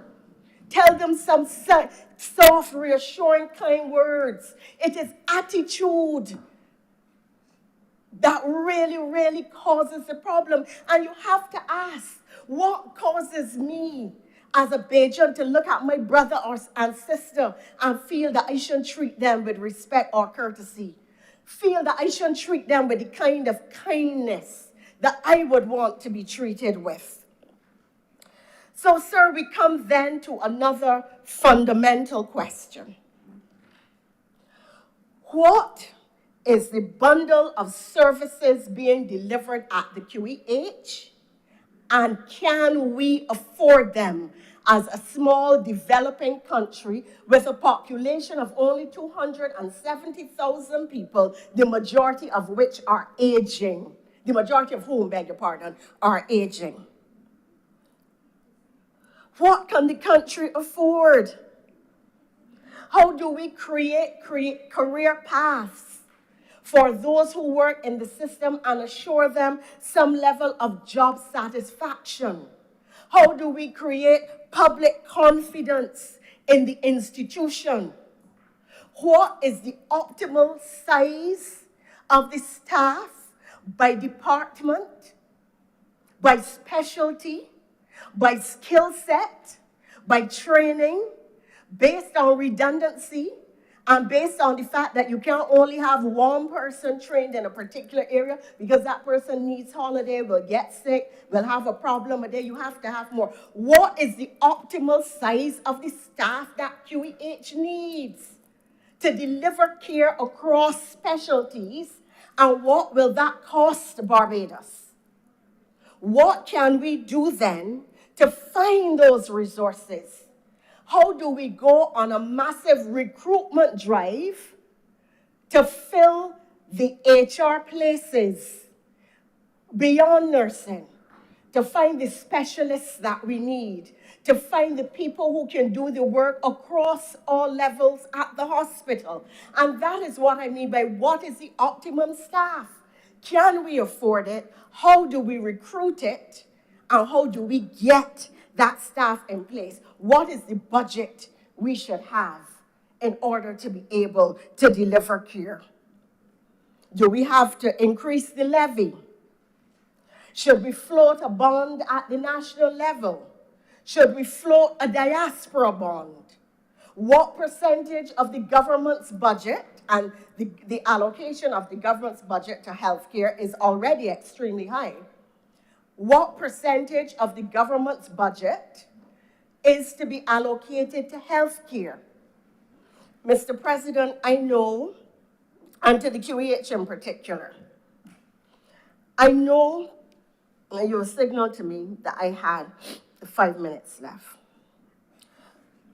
I cannot make some of the other points that I want to make, but I trust, sir, that the terms in which I have spoken today will be of some assistance to the smirking senator and to those members of the public who criticize administration after administration, and to those who work in the organization, for policymakers now and those who will come in the future, to ask themselves the critical questions about systemic problems at the QEH, because I am entirely satisfied, having paid attention to this matter for more than 45 years, that successive administrations have sincerely tried. But successive administrations have not been able to achieve the level of success to take the QEH out of the news and to have a majority of people say, yes, we had some problems, but by and large, we are satisfied. The criticisms don't only come when the Barbados Labour Party is in government. If you take the time to do the research, you will find that this is a problem that is a national problem, not a political problem, and it has plagued successive administrations. And I believe it has done so because we have tinkered, sir, all of us. We have been so busy opening fires. You have a problem of nurses, you rush and get some nurses. You have a problem of equipment. Another thing that we need is a proper digital system. You go to the QEH. You go from department to department. Everybody come and tell, where your name, where you live, where you come here from. And they ask you the same questions over and over because there is no central digital system that once your name is put in, that everybody from finance, I had to go from finance to the wards. I had to go to QEH and beg to be given a bill, a healthcare bill for my mother. And they laughed at me and I said, listen, the Dems are in office. I'm a BLP supporter. I left here without a bill. You bring it. And I stood up. And it took hours. They had to call this department, call the next department in order to get things. That should all be centralized. When I went into hospital in New York, they asked me my name. They took the information. It was entered into thing. They put a thing on my hand. Wherever I went, somebody picked up a scanner, a device, scanned it and said, confirm that you are Henrietta Thompson, your date of birth is so-and-so, and you are here for X. Including right down to the last little bit of tablet, sir. Half a tablet. Okay, so your bill for drugs is this, half of this, half a tablet, or 2 tablets for that, a bandage, an ointment, and so on and so forth. Sir, I am satisfied that until we stop the outing of fires, put proper planning in place, and address the QEH as a truly complex organization in terms of management and in terms of what is anticipated it will deliver, and deal with the systemic problems that have plagued us, sir, since the 1960s, that I will be at home resting in my armchair with my foot up, and I will hear the same complaints being made again. And so I will drink my Morby and say, Kadir. Much obliged, sir. Thank you very much, Sir Honor Senator Thompson. Speakers? Senator Haynes. Did you just raise? Are you not ready? Okay, close then. Thank you for recognizing me, Mr. President. The QEH, as Senator Thompson would have explained, is a common issue of public debate, as she explained, because it is the largest institution in the country. We are the largest and single employer in Barbados. And at the end of the day, whether you are a member of the Senate or a member of the general public, the buck always stops at us. There are a plethora of private healthcare institutions popping up, but at the end of the day, you can go to Sandy Crest, you can go anywhere else, but usually if there's a complication, you will end up in A&E. And that is in large part because the range of specialist services and specialist skills are concentrated at our only primary care institution, at our only tertiary care institution. And I just wanted to start by saying that in spite of all of the complaints that we commonly hear in the public domain, we have the most dedicated team of public servants who, regardless of board, who, regardless of minister, are there day in and day out, keeping the institution afloat, even through the transition period that we have gone through between having the former executive chairman and the incoming CEO come into place. I think in a large part, the public discourse around the hospital tends to be negative, but it is unfairly so because overwhelmingly the concentration of the debate is centered around experiences in the accident and emergency department. And those experiences, like the member for the opposition said, are real experiences that we have to acknowledge. We have to acknowledge and accept where we have failed, where we haven't met the mark. But as you would have heard from our very able Minister of Health, himself a former Minister of Health in a previous parliamentary term, a current Minister of Health, and an esteemed surgeon, his heart, his commitment are in the right place, and we are fully committed to getting the accident emergency department on track. I've sat on the hospital board for about just under 2 years, and I can tell you that one of the first things that we did in acknowledgement of the weaknesses that people were experiencing in the A&E was to bring in a team from the Northwell Health System. Northwell is the largest single private healthcare provider in the entire northeastern United States. And they had a dedicated team come down to Barbados to assess what exactly would be the niggling issues plaguing the accident emergency department. You would be surprised to look at that report to find out what they said. They identified that the QEH Accident Emergency Department has all of the necessary skill sets, all of the necessary equipment, and the ratios of doctors and patients and nurses to patients were comparable to what you would find in any other health system. What they did identify, as Senator Maynard would have alluded to, were challenges related to the processing and the flows through the department. And some of these aren't isolated to the emergency department itself, but are hospital-wide issues. And I just want to briefly address how we have been seeking to address some of these things. So when someone presents to the accident emergency department, the first thing that happens is a process called triage.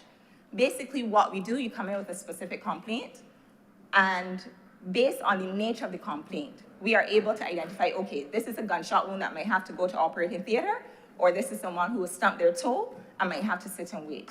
There are different levels of urgency required to attend to different complaints.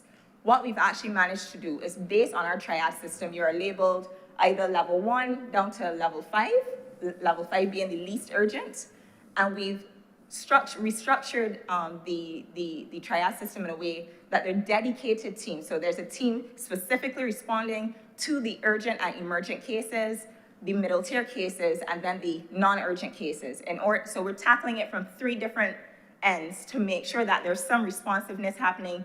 And rather than people that stop till waiting for 4 days, there's always someone there still trying to process them, while of course making that the most urgent life-threatening injuries the strokes, the heart attacks, and the life-threatening injuries can get the care that they need. But just so you know, the accident emergency has the requisite staffing levels. The staff are qualified, competent.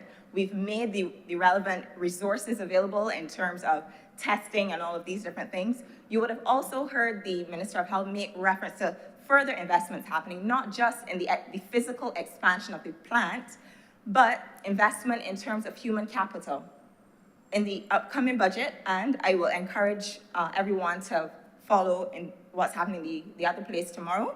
You will hear more about investments in human capital. The minister has alluded to the fact that there's additional staff being assigned to the Accident and Emergency Department within the coming financial year, but we have looked at issues related to flow through the department. One of the other things I wanted to address was the issue of what we call bed block. So typically what's happening, you've already been assessed by the Accident and Emergency team, and this is where a lot of the bottlenecking happens. A&E has done their job, but you are still in the department. Usually there's a case where the Accident and Emergency doctor now has to refer you onward to a surgeon, to a gynecologist, whatever the case may be. That gynecologist might be upstairs in surgery. That surgeon might be on the floor seeing patients already. So sometimes there's a bit more weight added to the process because of that. And I think a lot of times people don't understand the processes that are happening, but what we have been able to do is to implement what is called a bed management unit with a dedicated bed manager whose job it is specifically to look for opportunities for us to find patients who are well enough to, well, they've convalesced, you can go home and we can continue your care as an outpatient. So we're actively looking at ways of freeing up beds on the upper floor in order to decant the A&E and to help get the process going. One of the other long-standing issues that we've had is that with elderly for care patients and young for care patients. You will be surprised to know that as recently as December, so we average roughly 40 elderly for care patients a month. We narrowed that load down to 2. We basically were able to get the patients off to geriatric hospital, district hospitals, and nursing homes that the government supplements the care. By the next month, we were back up at 36. So we also have an issue. Sometimes there's social circumstances where the family members can't commit to looking after someone with dementia. They might have a feeding tube, different issues. You can't always judge people whose relatives end up in these situations. But these are some of the realities that are creating a direct impact on your experience, your patient care, your wait times in the ER. And I can tell you it is not a case where the hospital's board is not directly looking at ways to tackle and get on top of these issues.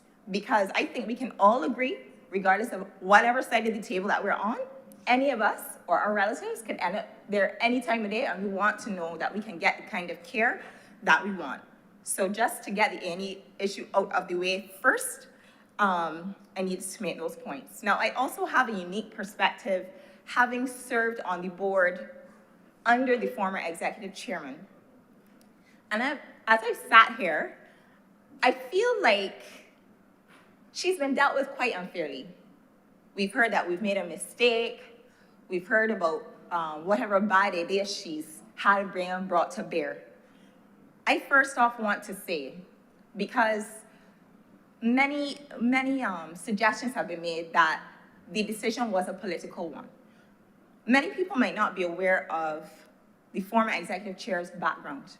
She's an attorney at law, first off. She holds a master's in healthcare administration, health policy, and health economics.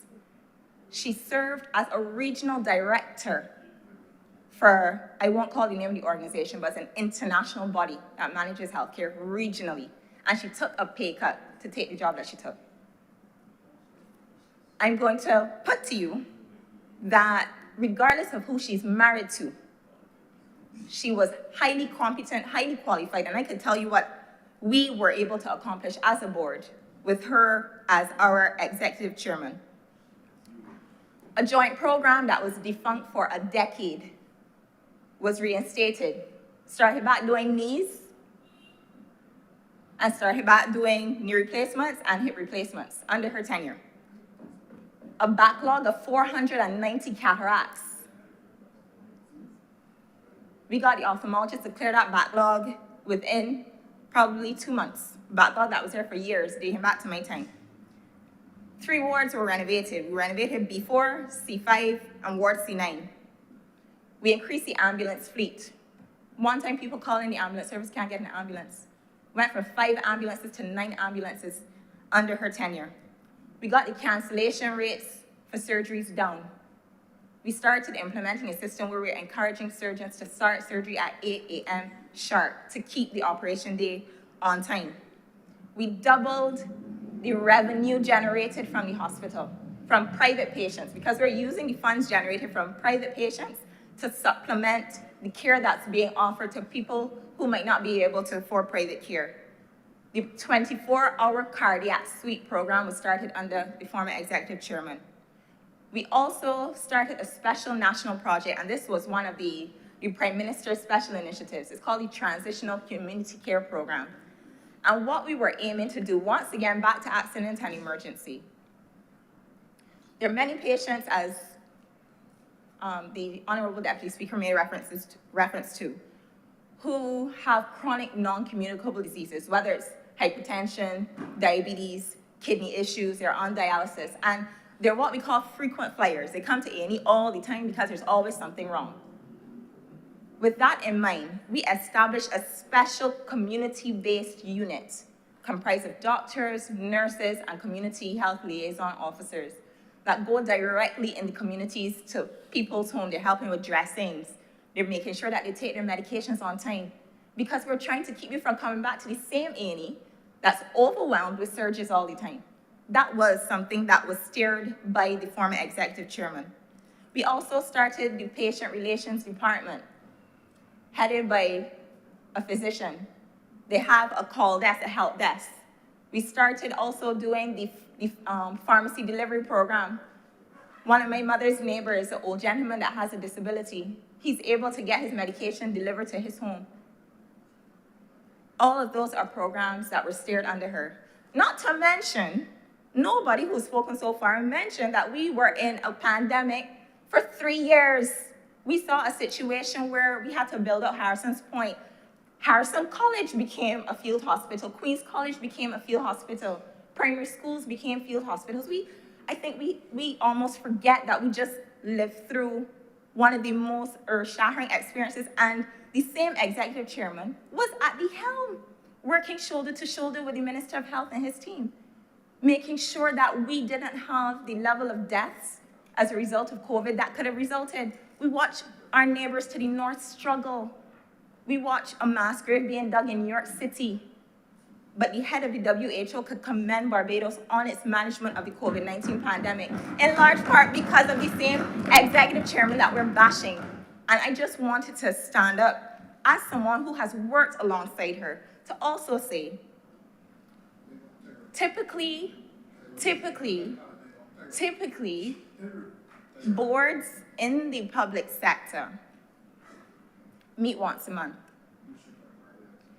I will say the level of nimbleness, responsiveness, agility that was required during that time, I was glad that that system was in place, because there's no way during COVID that we could have done what we did successfully unless we had a situation where some person who was dealing with the day-to-day was able to report to the board and allow us to very, very rapidly fall into place and to respond to the issues that needed responding to. So I'm grateful that for the time that we needed it, we were able to work under that system. But I can also say that I'm now on the board as well during this time as we transition. I want to pause to recognize all members of staff of the QEH, from the janitors, the orderlies, the carpenters, the engineers, right up to the executive level. There's some talent there who has been there from, my mom worked at the QEH. She used to be HR director, actually at the time that we transitioned to board. And for me to be on the board at a time when, if I may, I'm being pleasant and favorable towards, I'm gonna use their names. Members like Tony Harris, who sits as Director of Medical Services, and Ms. Bob, These are people that I'm really excited to work alongside, and they are the ones keeping and who have kept the organization stable and kept everything afloat during this transitional period, and I wish to commend them publicly for their work. But I will also say, with regards to the new CEO, there was reference made earlier to the politicization of certain parts of the process and so on. I was sitting on the CEO selection committee, and I can tell you, as the minister alluded to, we fielded 84 applicants, 2 were Barbadian. And it crossed my mind. I said, there's no way that a country with free university education, we know we have we have one of the most highly qualified and experienced workforces, that we can't find talent right here to fill this role, but people just didn't apply. And I wonder, honestly, how much of it has to do with how we treat people in these roles. Because I can tell you, if I had the qualifications, I might not have applied either, because I saw how the exec chair was treated in the public domain. What would make me want to apply?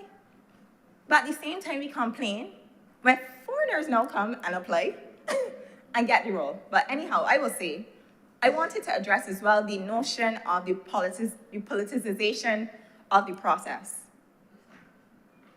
We went through so many different tiers in the selection process. There are parts of the process that we were blinded to, meaning we don't know what they look like, we don't know their name, we don't know where they're from. We're just assessing at face value what is put in front of us. The process was designed to a T to make sure that at the end of the day, our minister had no part of this. It was strictly board, and not just board, a subcommittee of the board was designed to do this. I can tell you parts of the process were blinded. We didn't even know where they were from, what they looked like. We were just strictly looking at what are the qualifications, what are the experience, what are the personality traits, because we're not just looking at, we want to make sure that they can adjust culturally as well too. So have no fear.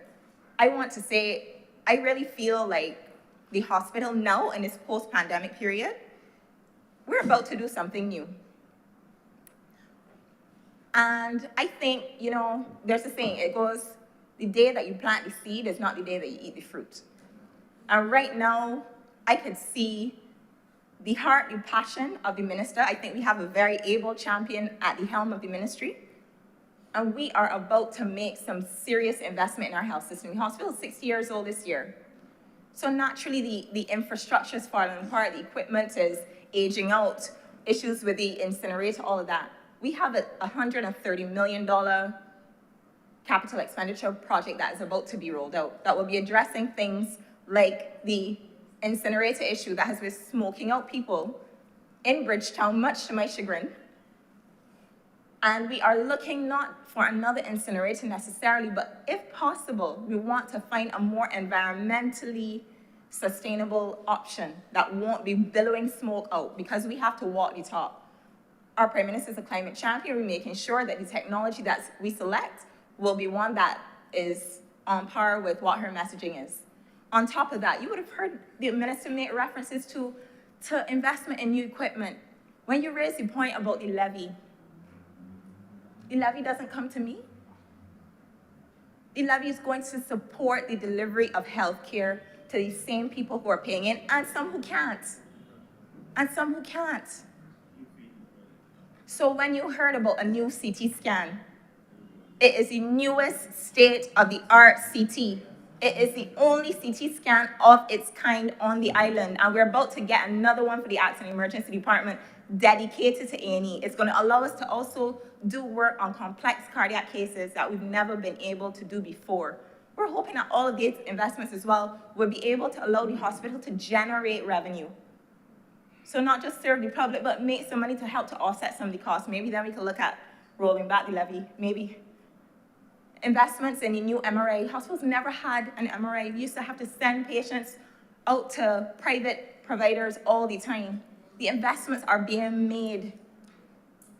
The capital expenditure project as well, we're looking at building out a new lab, a new morgue, long-standing issues finally being dealt with.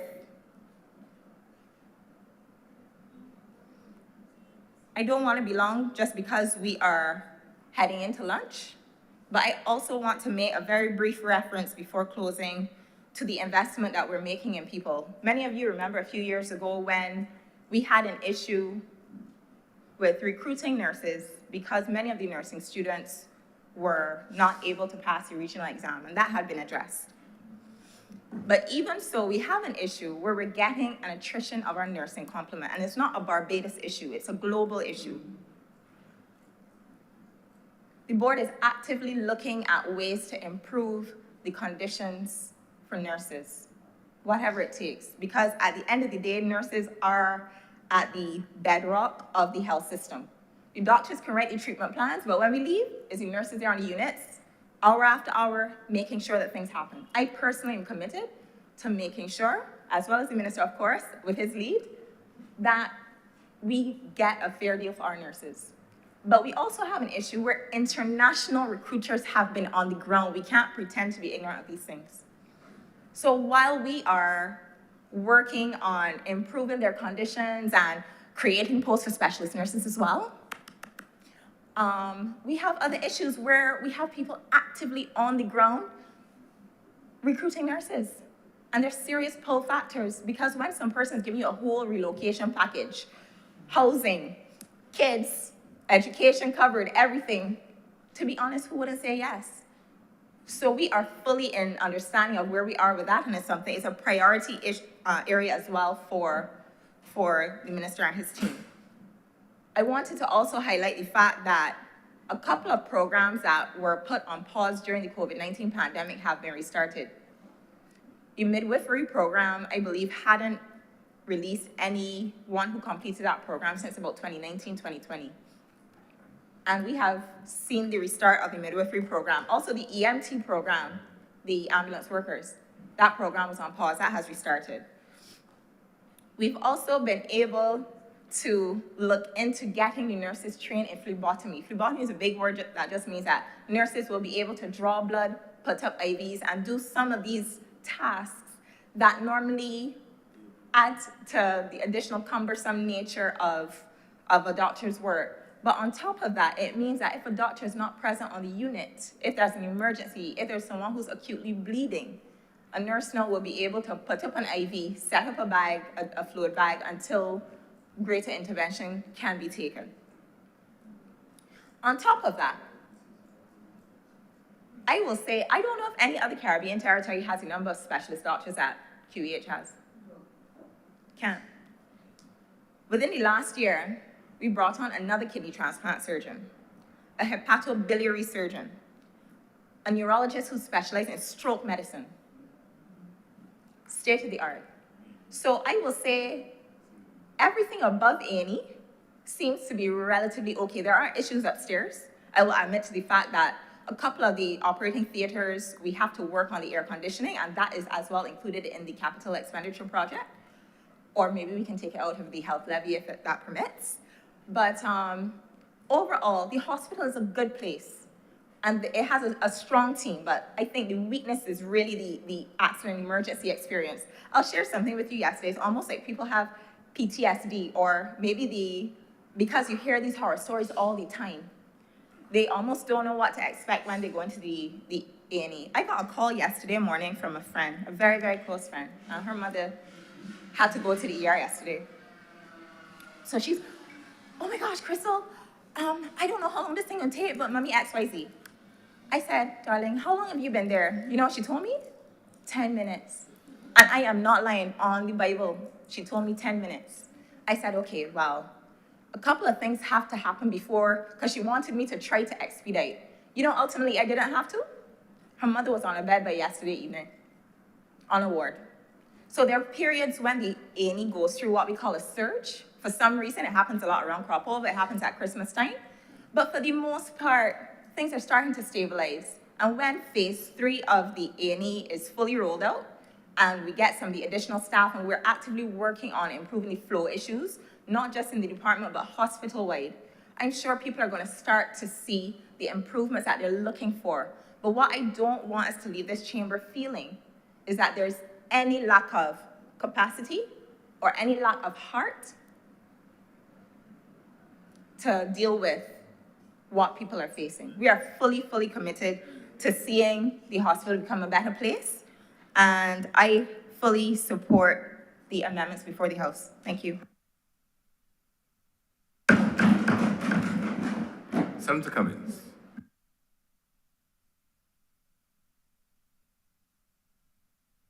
Senator Cameron, Dr. Rogers. Thank you very much, Mr. President, for affording me this opportunity to speak for a few minutes. I will not delay lunch.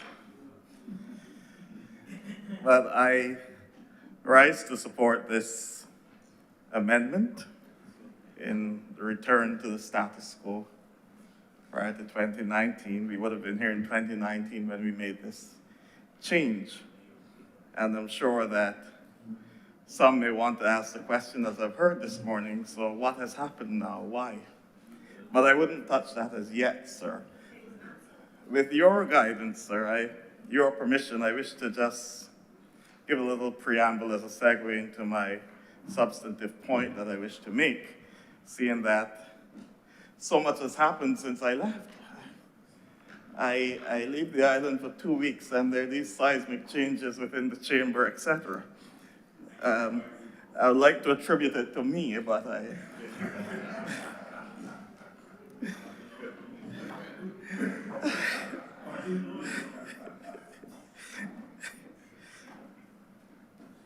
I would like to say how much of a pleasure it is to be back here sharing in these proceedings in the development of our country.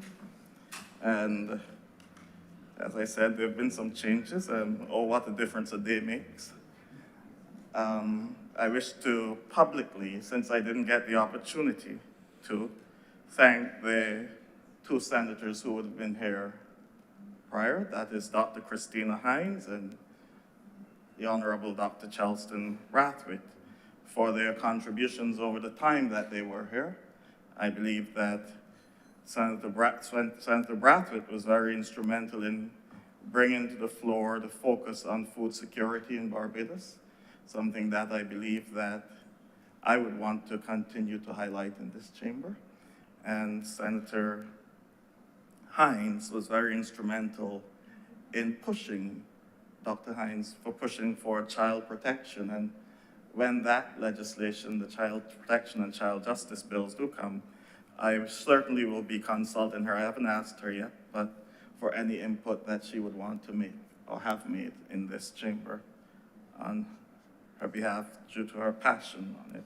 I'd also like to welcome the Senator, Tricia Watson, in her absence, and extend my condolences to her on the passing of her dad, who gave yeoman's service to this country, and Senator Walters, who's here with us. I realize that the presence of Senator Walters has caused quite a buzz that we were not used to for some time in this chamber. So I look forward to the back and forth and the other things that will come as a result of it. Sir, I wish to acknowledge that today is Commonwealth Day, being observed throughout the world. I wish to ask God's guidance on the nations of the Commonwealth as we continue to work together for the betterment of our planet. And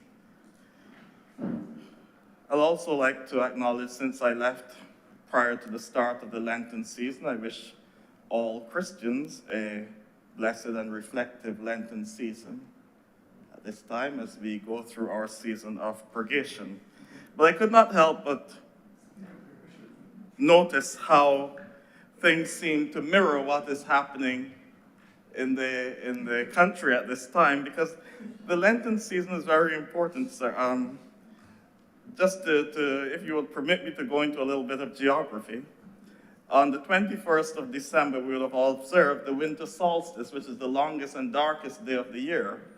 And then shortly after that, we celebrated in the church shortest and darkest day, longest period of darkness, the shortest day of the year. And then shortly after that, we would have observed our season of light when we gave thanks for the coming of light. And just as the days are getting longer on the outside, the Christian people are encouraged to acknowledge the light coming into the world. And then we move to the season of Epiphany, which is when the days are getting brighter and brighter, and the church calls us to become more illumined. It's a period of illumination. I know I'm not going to stay too long, man. This period of illumination, and then we go into Lent, the series of the period when the days are getting longer, and that's what the word Lent means. It's not really a spiritual word or anything. It just means the time when the days are getting longer. And we use it as a time of purgation in preparation for what we consider to be the highlight of the Christian year, which comes shortly after the spring equinox. And that is the time when the light overcomes the darkness in the world, and we celebrate Easter. And I was reflecting upon this, on the political things that have been emerging in the country, and I couldn't help but notice that the change came during the season of Epiphany, the season of enlightenment. The people who walked in darkness have seen a great light. That is the quote that is often used. And I suspect that if we were looking at it from the perspective of one group of people, it would be in anticipation of a great Easter at some point in time, when the light will overcome the darkness. But we can also look at it the other way, sir, that we are debating this bill during the season of purgation, the time when we're called to look deep within and repent. And repent really comes from the Greek metanoia, which means a change of mind. And it is good that, as I heard the honorable minister speak this morning, the reason he gave why the reversal of the policy of 2019, he said it's just that the process now does not work efficiently. So there's been a metanoia moment for the government, and we congratulate them on the change of mind that they've had in bringing this particular bill to us at this time. So I applaud the minister for his repentance, and repentance there in the true sense of the word, metanoia. It's a good Roman, sir. But on a serious note, I've listened to all that has transpired here this morning. I just want us to remember that we are talking about the health of our people, and this is our principal tertiary health care institution. And there's nothing political about it when it comes to the health of our people. Because as I've said before in this chamber, I've said in other places, long before there were political parties, we were people never meant to be. When we get the opportunity to govern ourselves, we do what is necessary for the betterment of all. And so I wish to applaud the maturity of the government, thank you, for recognizing that we need to make the decisions necessary to make this institution the best it can possibly be.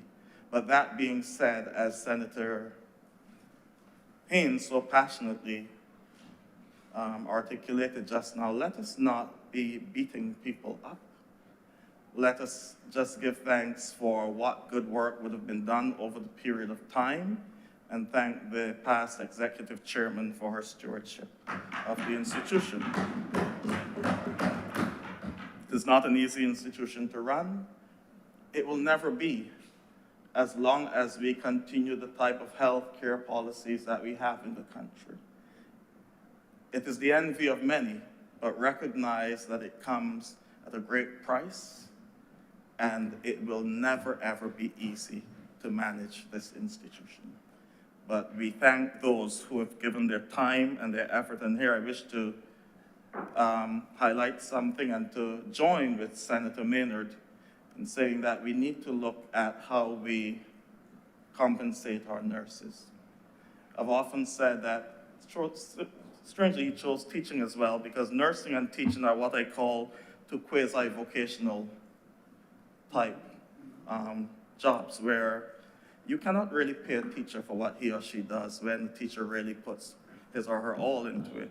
And the same thing is true for nursing.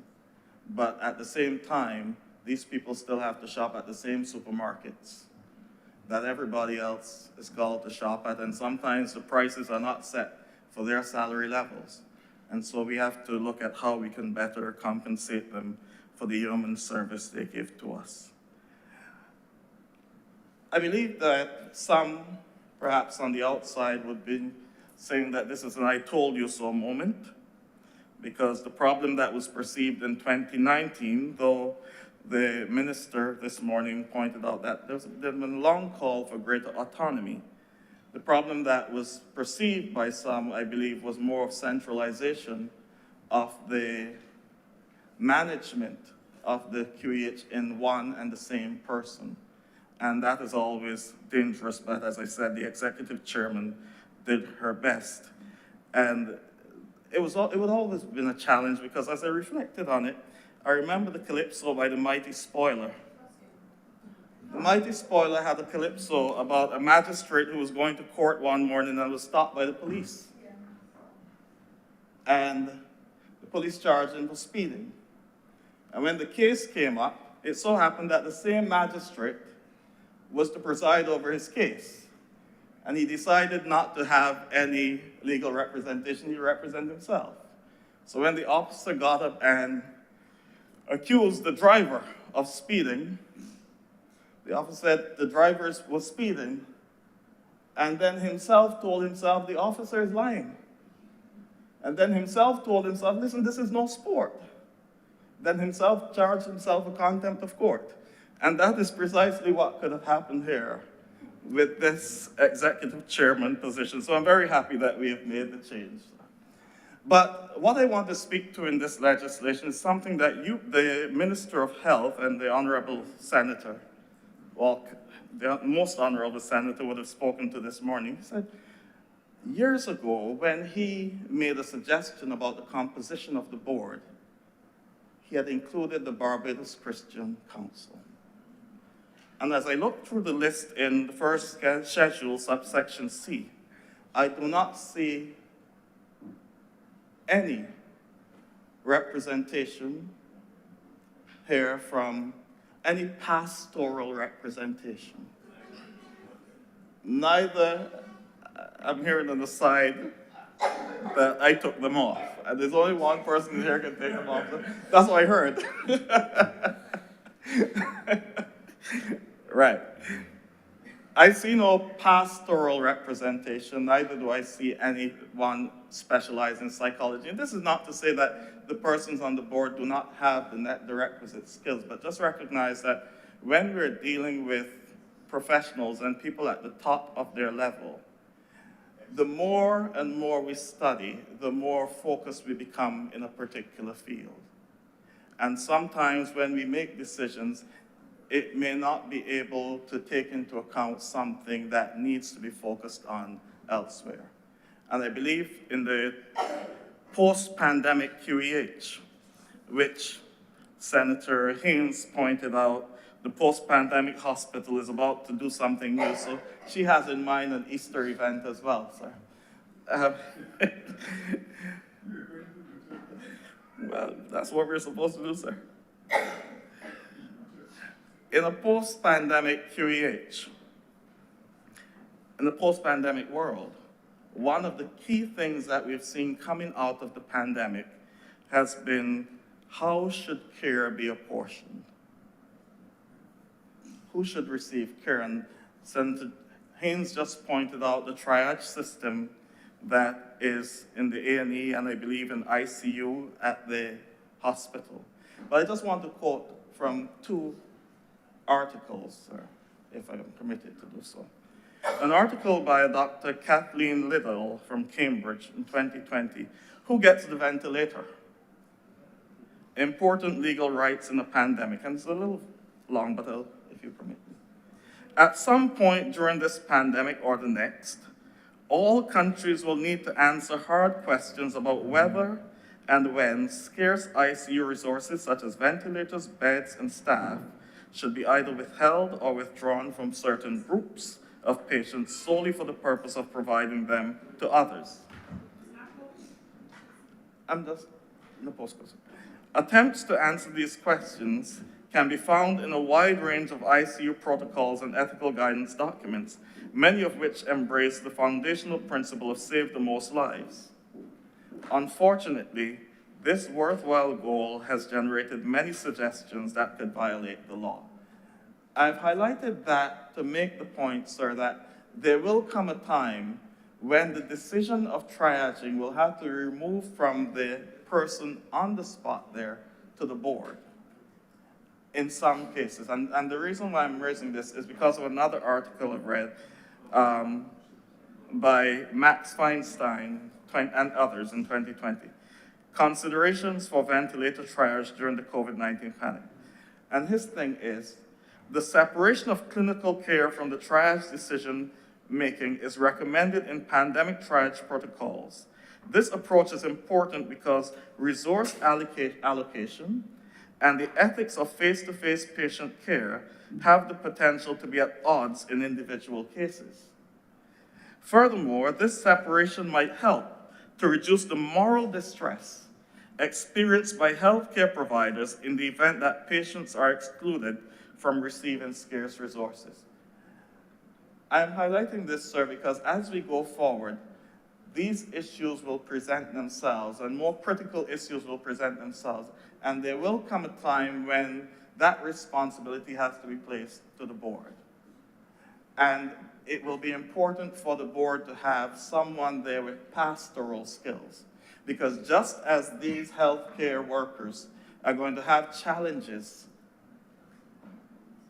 ethical challenges in terms of who gets what, the board will have those ethical challenges. And there will be the need for someone there who can offer a pastoral avenue in how we go about making this decision. There needs to be someone there who can make it a psychological input into how we go about making decisions.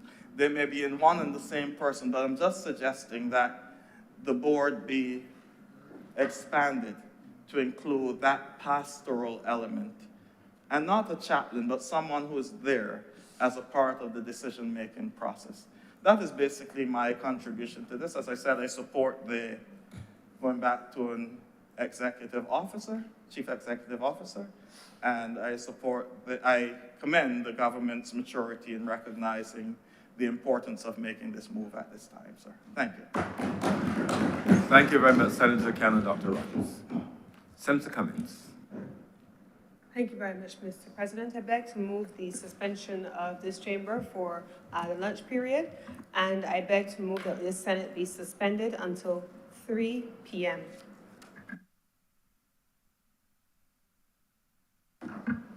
The question is that this sitting be suspended until 3 p.m. today. The honorable senators in favor, please say aye. Aye. Those against, please say no. You think the ayes have it? This sitting is suspended until 3 p.m. today.